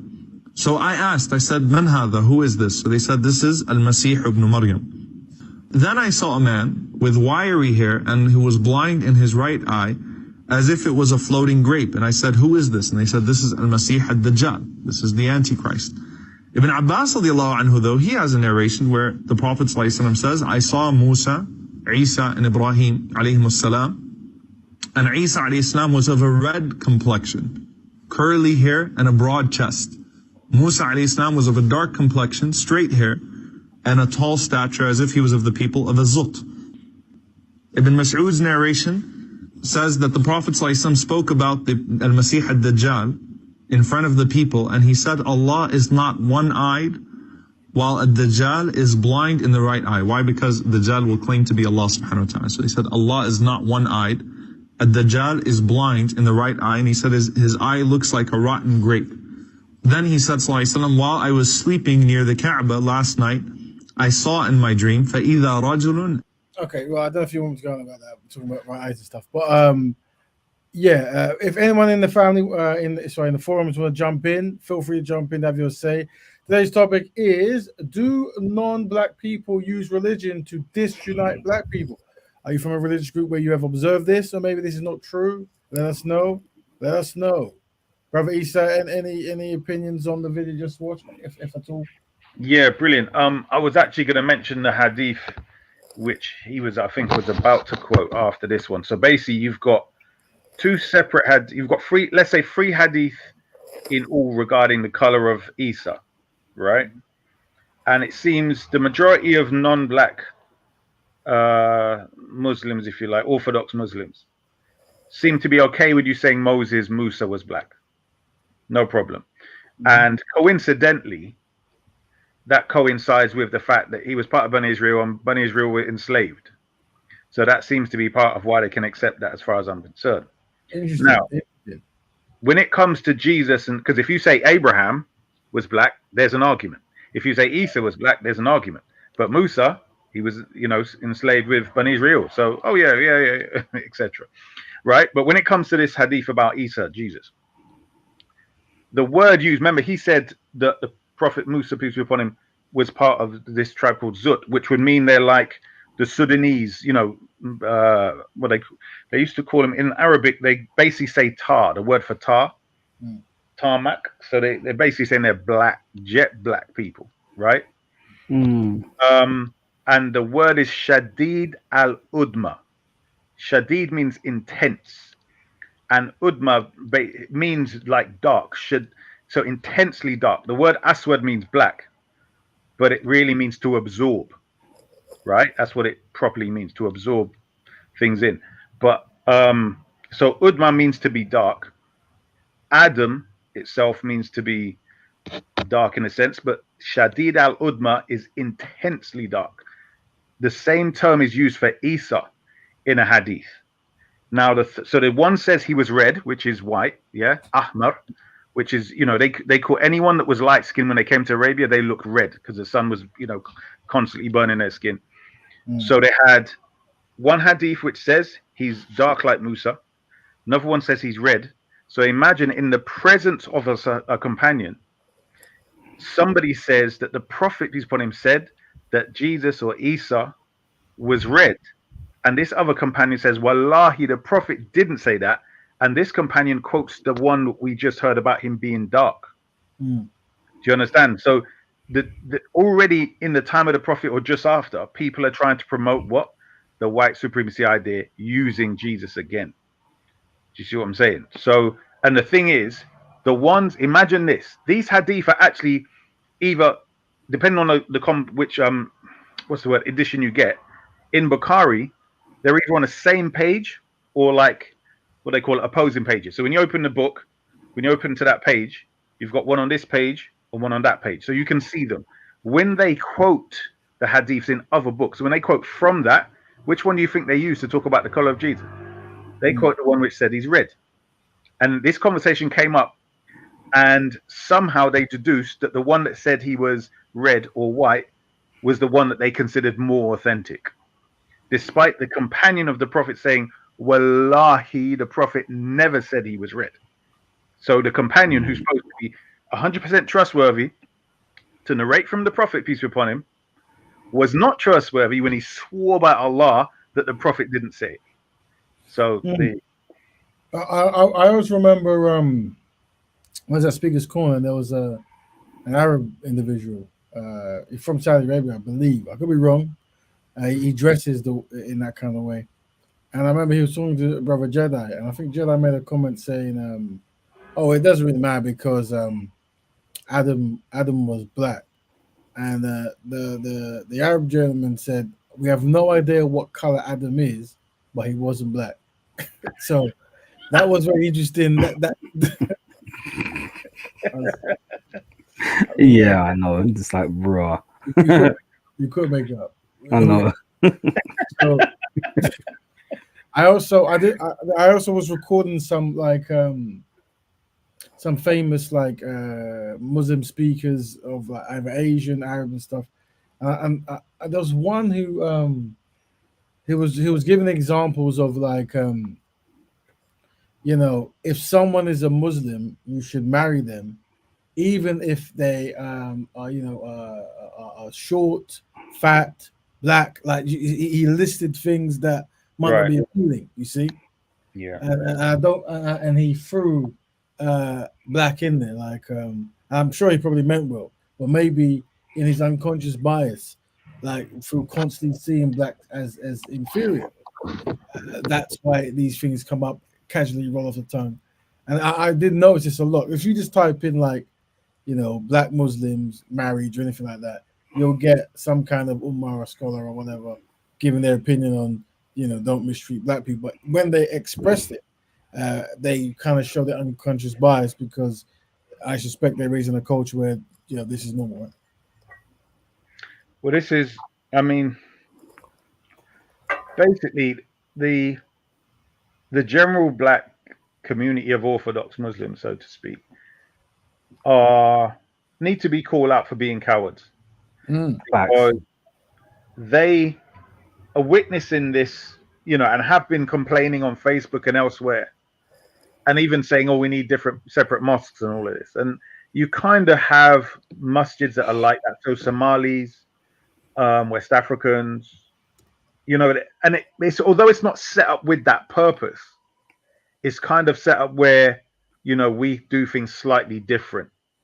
So therefore, we need our own mosque. It's not more of a black thing, but it's more of a cultural thing.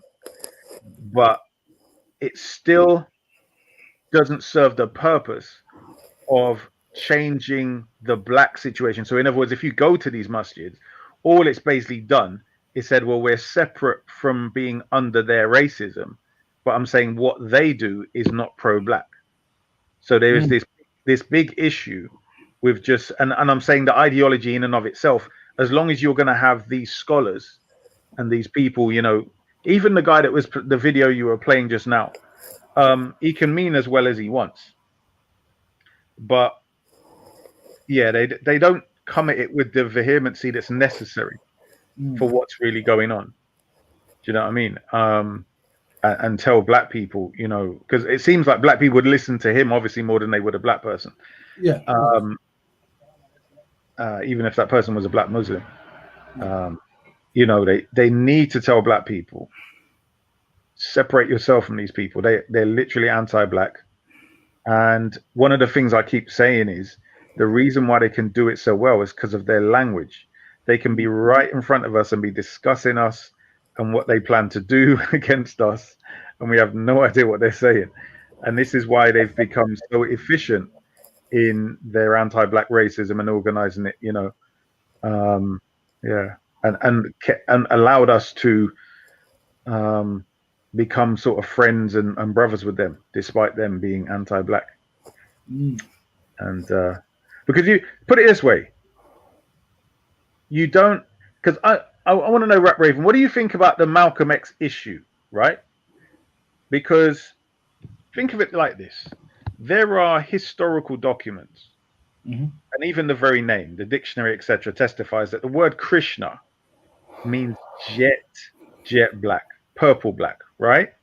Okay. And all the archaeology, all the research, so you've got Ivan van Sertima and everyone else have proven that Vishnu and all these rest, they were originally represented as black with dreadlocks and so on. But yet we don't find ourselves merging with Hindus. That's an interesting thought. But so I'm saying the only reason why we have ourselves merging with everyone else is because of how Malcolm X was used. And they still side with them against the Nation of Islam.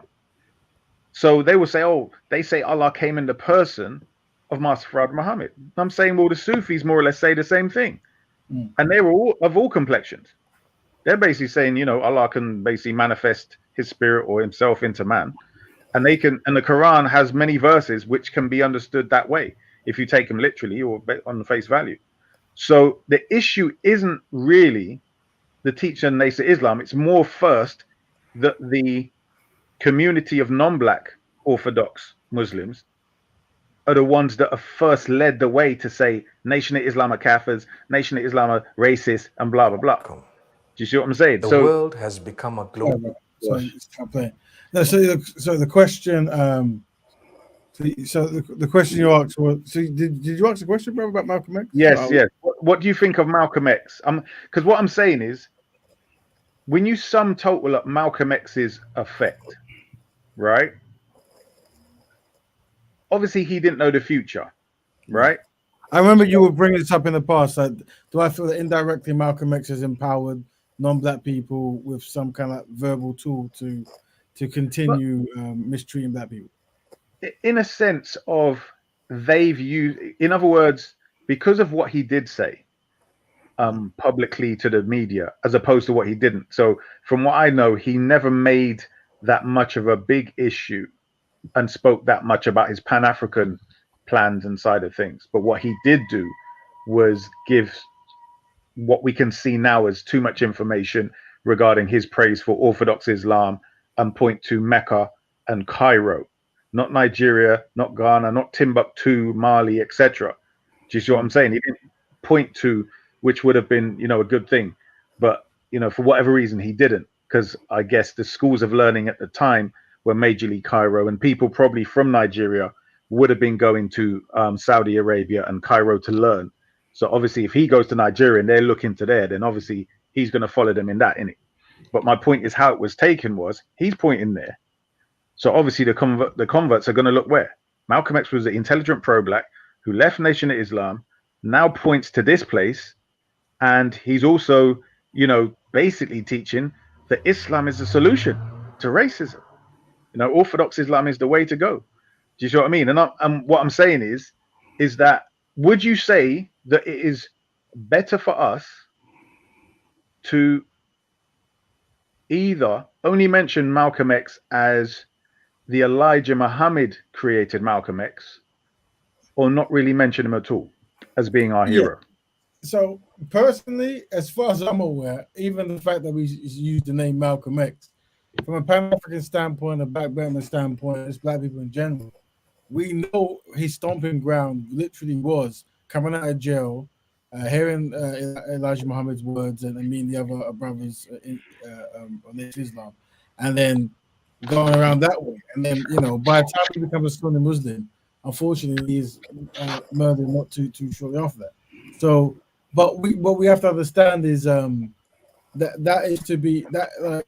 The thing is, if Malcolm X didn't do that, he wouldn't have been used in the sense of as an example from Muslims, right? As in like Sunni Muslims, sorry, Asian Muslims, or right? So because if he didn't do what? Yeah, if he didn't convert to Islam, they won't use him. They won't use him as an example because very rarely do you see Sunni Muslims using any Nation of Islam person as any kind of example of anything. Well, no, but I'm saying first, before them, you've got the Europeans using him. Yeah, as he converted, you mean? As in his preaching that, you know, humanity is all one and we can all band together to liberate and get rid of the system and all that kind of thing. So the liberal idea. Did he say Yeah. that, brother? Was that okay? You need to give me that kind of, because what I do remember him saying was when he went to Mecca, he said that the Europeans who were there were very different from the Europeans in his country, as in Well, this is it was a different vibe. well, this is the point. When it's like going to a wedding or some sort of party and say, you know, everyone's very jolly and I love the people. You know, let's say you go to a country, right? You meet a new people, whatever the experience is, and you meet them in a specific environment at a specific event. Of course, you can be high off this particular thing. Now, the only I hear that. I hear that. I think with Brother Malcolm X, though, I think historically where he was at, the things he had gone through beforehand. Of course. I mean, he went through, and then I think there's even like a recording of him recording the government trying to get him to speak against the Nation of Islam, and I think he released that tape as well. But that's not wrong. What I'm basically saying is this: is that we can say Malcolm X was sincere to his intentions in everything, and some might say, well, he was actually, you know, you thinking if I latch on to the collective of the nation of the Orthodox Islam, then maybe blacks will follow me onto that, and we can then make a black version. Because a lot of people don't know, when he left the Nation of Islam, he was still teaching the same teachings. When he made his mosque, right, he was still teaching the same thing. And then when he went to Mecca, he was writing letters back saying, well, he's changing his mind.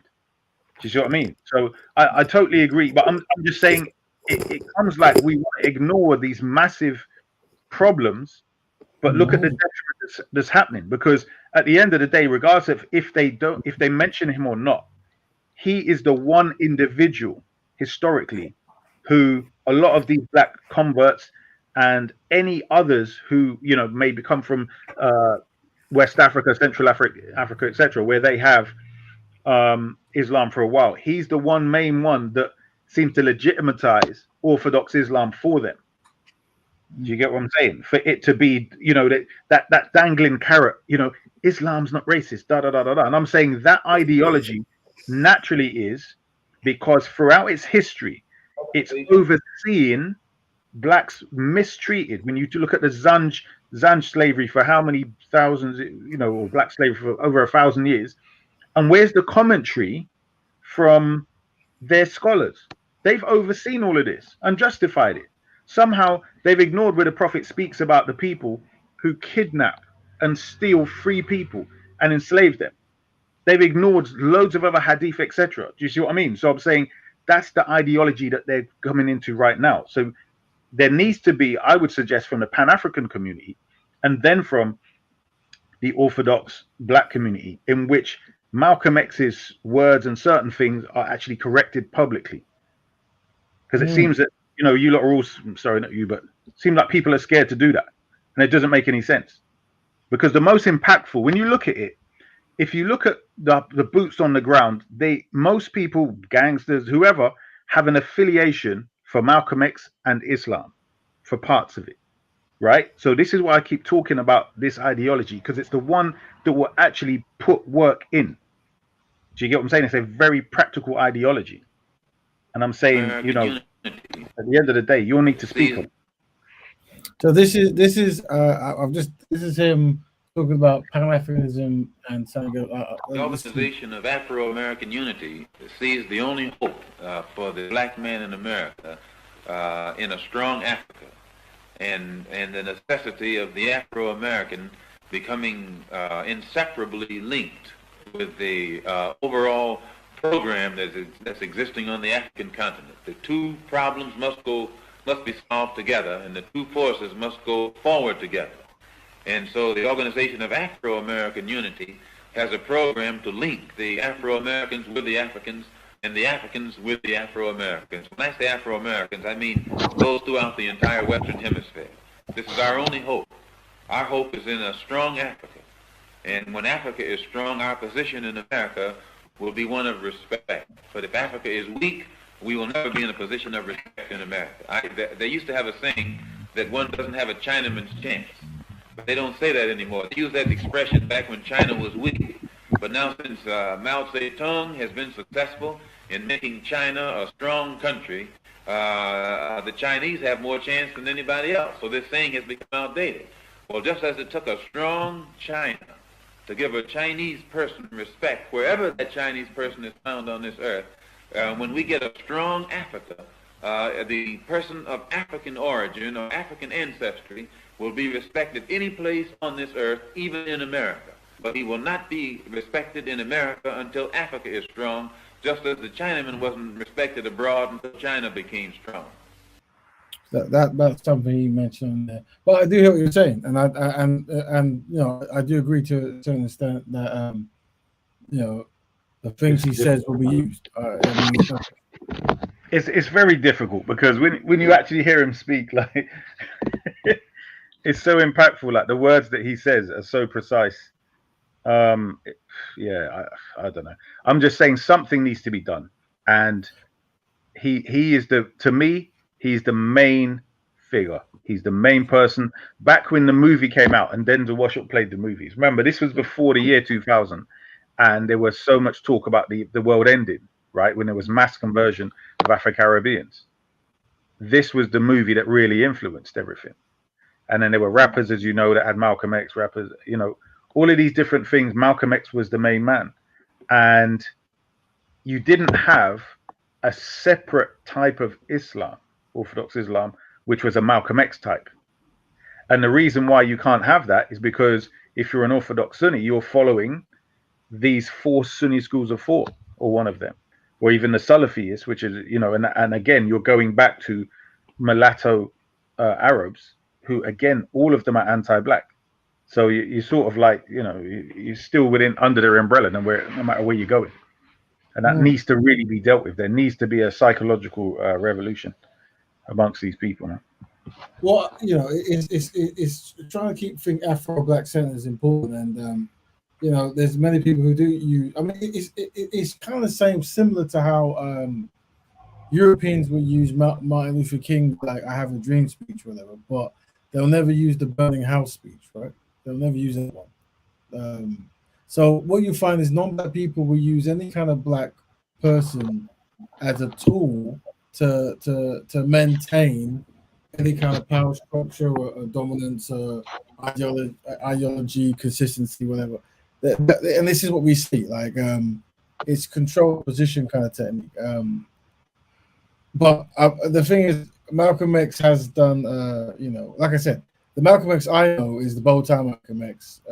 Well, he didn't really wear bow ties; it was more ties. But within the Nation of Islam, doing very direct, straight speeches to the public, and being well spoken, and really pushing the message of Elijah Muhammad and the Nation of Islam. He was probably one of the greatest orators, without question. So, yeah, I think from a Pan-African standpoint, it's not really, it's not too many. Apart from when he actually made, he officially made I think he made a mosque that was for religious reasons, and then he made an organization. So I think, yeah. But let us listen to. This is a famous Mufti, I think he is, just talking about marrying black women. See if he says anything. Know that the norms are becoming similar from country to country. The cultures are dissolving to a great degree, with some still taking a bit of a while. But remember one thing, when you're getting married, the Prophet ﷺ always teaches us, look for someone who is similar to you, similar in certain ways, their habits perhaps, similar in their financial standing, similar in their religious dedication, similar in their lineage to a great degree, and so on. But my brothers and sisters, that is called kufu or kafa'a. A person would be kufu, or the verb would be kafa'a. Remember, it is important for us to follow that instruction, but some people use that as an excuse to deny a cross-racial, cross-cultural marriage. Now that's not Islamic, because for as long as these people who belong to a different race, so it's cross-race, This title I clicked on is called "What You cannot marry a black man and question mark. So it's got a picture of a black hand and a non-black hand. Interracial marriage. For as long as they've been brought up in a similar way. Say you were both brought up in London. You were both born and raised in New York, for example. Both of you were born and raised in Australia. And you went to the same schools, you went through the same system, you had the same norms. Your parents might not have had those norms, but you've had them and you've brought up together. My beloved parents, when someone proposes for your child or your child wants to marry a person of a different race who's been brought up within your system, don't use kafa'a and kufu and the lack of similarity to deny them that right that Islam has given them. That is actually racist. That's what it is. So if it does happen that they want to get married and they happen to have a similar sort of an upbringing, education, etc., they went to the same schools, they grew up in a similar fashion, they come from the same community, they had the same community center, they went to the same masjid, madrasa, university, whatever else it may be. You know, the norms are quite similar these days. So the disparity is not that huge. But where you have those people who are strictly cultural and the children themselves are also that cultural, then perhaps you may want to tell them this thing is not going to work. But let's not be racist and let's understand Allah subhanahu wa ta'ala created all of us and He created us equal. Yes, we are encouraged to look, like the Prophet ﷺ says, at some form of similarity, but don't use that as an excuse to deny someone their right. Similarly, we're never allowed to impose on a person, never allowed to impose on a person marriage. So a groom cannot be forced, the bride cannot be forced. Don't ever force them, no matter what. My brothers and sisters, people are struggling across the globe. We're in the 21st century, and look at how people are coming to us and telling us, you know, I've been denied this and this is wrong and that's happening and now I'm being forced to marry and I didn't want to marry and I was compelled and I don't love the man and now I'm so and so, my heart is elsewhere. These type of things are not supposed to be. Listen to your children, talk to them, communicate with them correctly. And at the end of the day, I'm a person who believes I'd rather let them make a mistake and come back in one piece, mashallah, to me and say, you know, I made a mistake, you were right. And for them to lose their minds and become depressed and become, you know, patients of mental health with me being the cause. May Allah subhanahu wa ta'ala protect all of us. I pray that Allah protect us also from racism and from various types of wrongdoings in this regard.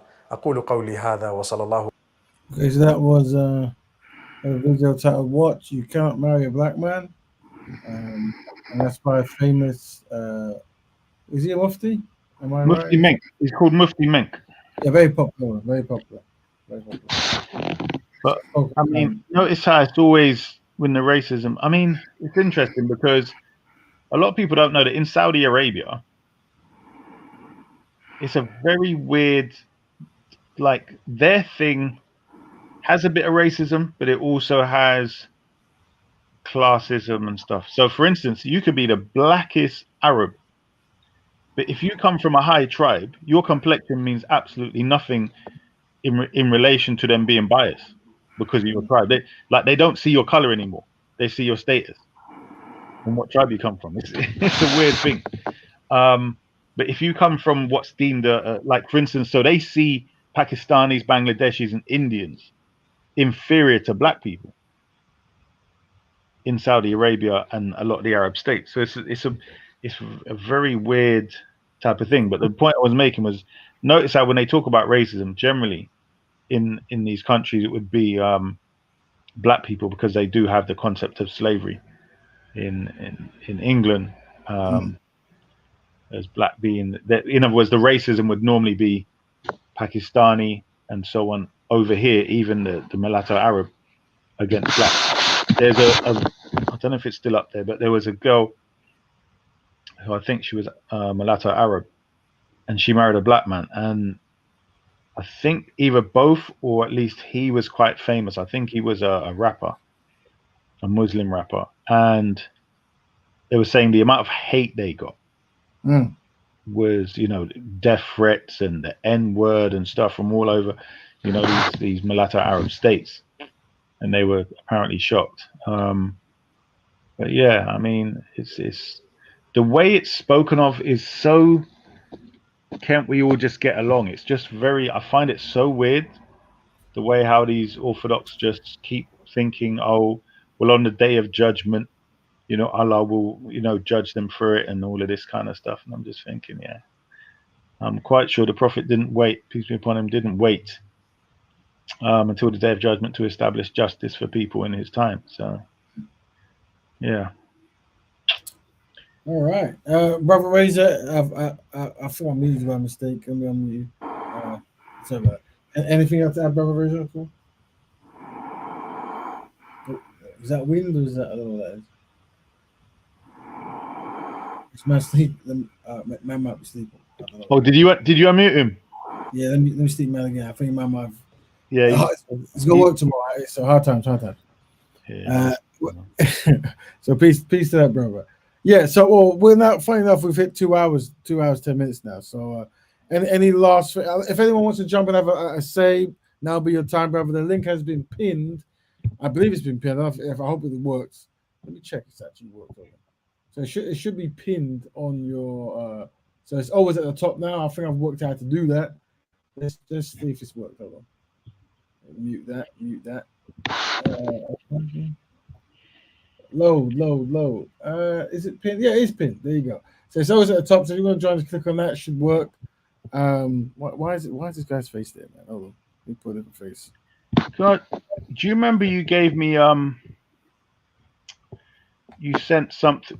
Who was it that sent you? What was the thing? There was one of the sisters set up Discord, or what was the other thing? I think it's called Discord. What's the other things called? The other. Well, Discord is a network that people talk in. That's one. Yeah, thing. but there's another one. Something Clubhouse? Oh, Clubhouse. Yeah, it's slightly different, that one. Right. So you sure it's Discord? Yeah. Well, Discord is where people who have it talk amongst themselves and post images. But Clubhouse is similar. Everyone's talking, but it's like you get a main person who posts the topic, and they have to No. I just want to make sure that it was Discord and not Clubhouse that the person gave you that link for. Oh, wow. Have you not joined the thing that they're saying? No. Oh, bruv, I've tried to download it on that device and it wouldn't work. And okay. I'm trying to think. I'll work it out because I can you use a laptop and get on it? Yeah. Yeah, you can use anything. You just install the software.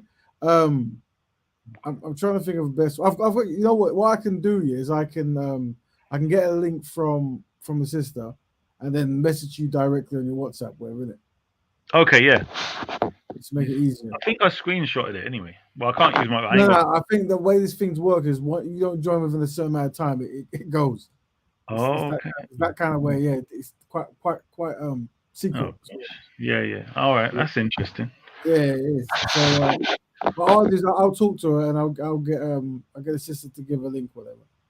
Was it Tasha Jeffs or was it Cushy? Tash, she might be at the moment. She was in the comments a few minutes ago, but yeah, I'll give her a message and see if she can give me the link, and I'll get maybe tomorrow. No problem. Shukran. Well, brother, we're at the end now. So what we're gonna do? Well, thank you for your contribution. And hopefully, I think next week we might cover. There's two topics. One was unfortunately there's a young 14-year-old boy who was killed by a collection of white men and boys, I guess, and they were shouting racial comments as they chased him, and one of them killed him. And obviously, this is in, I want to say it's outside London, maybe Birmingham and Bristol. This is quite recent, but I think they've just actually gone to court and they're not doing the joint enterprise. So with joint enterprise, when many people are chasing someone and they get hurt or killed, usually everyone is affected. Yeah. And then there's also one other thing that's come from Brazil, where there was a sister who was giving birth and the doctor, a white-looking doctor, was sexually Right. her while she was sleeping, and it was caught on camera, this kind of stuff. So we might cover this. I don't know. It depends on what people want to cover. But yeah, that one, I've got a video of that one now. We obviously it's been blurred out and stuff, but Yeah, no, I saw it. Yeah. Yeah, very unacceptable stuff, and this is stuff. This is, obviously that individual has been doing it to many people. It's just now been caught. So it's very, very, very unsettling. But it is what it is. We have to stay focused on this. But yeah, all right. But anyway, that's us for this. Everyone, next week, 10 o'clock, Black Diamond. See you there. Thank you to Brother Issa and Brother Razor. Have a good sleep. See you. Have a good one, family. Peace. Take care.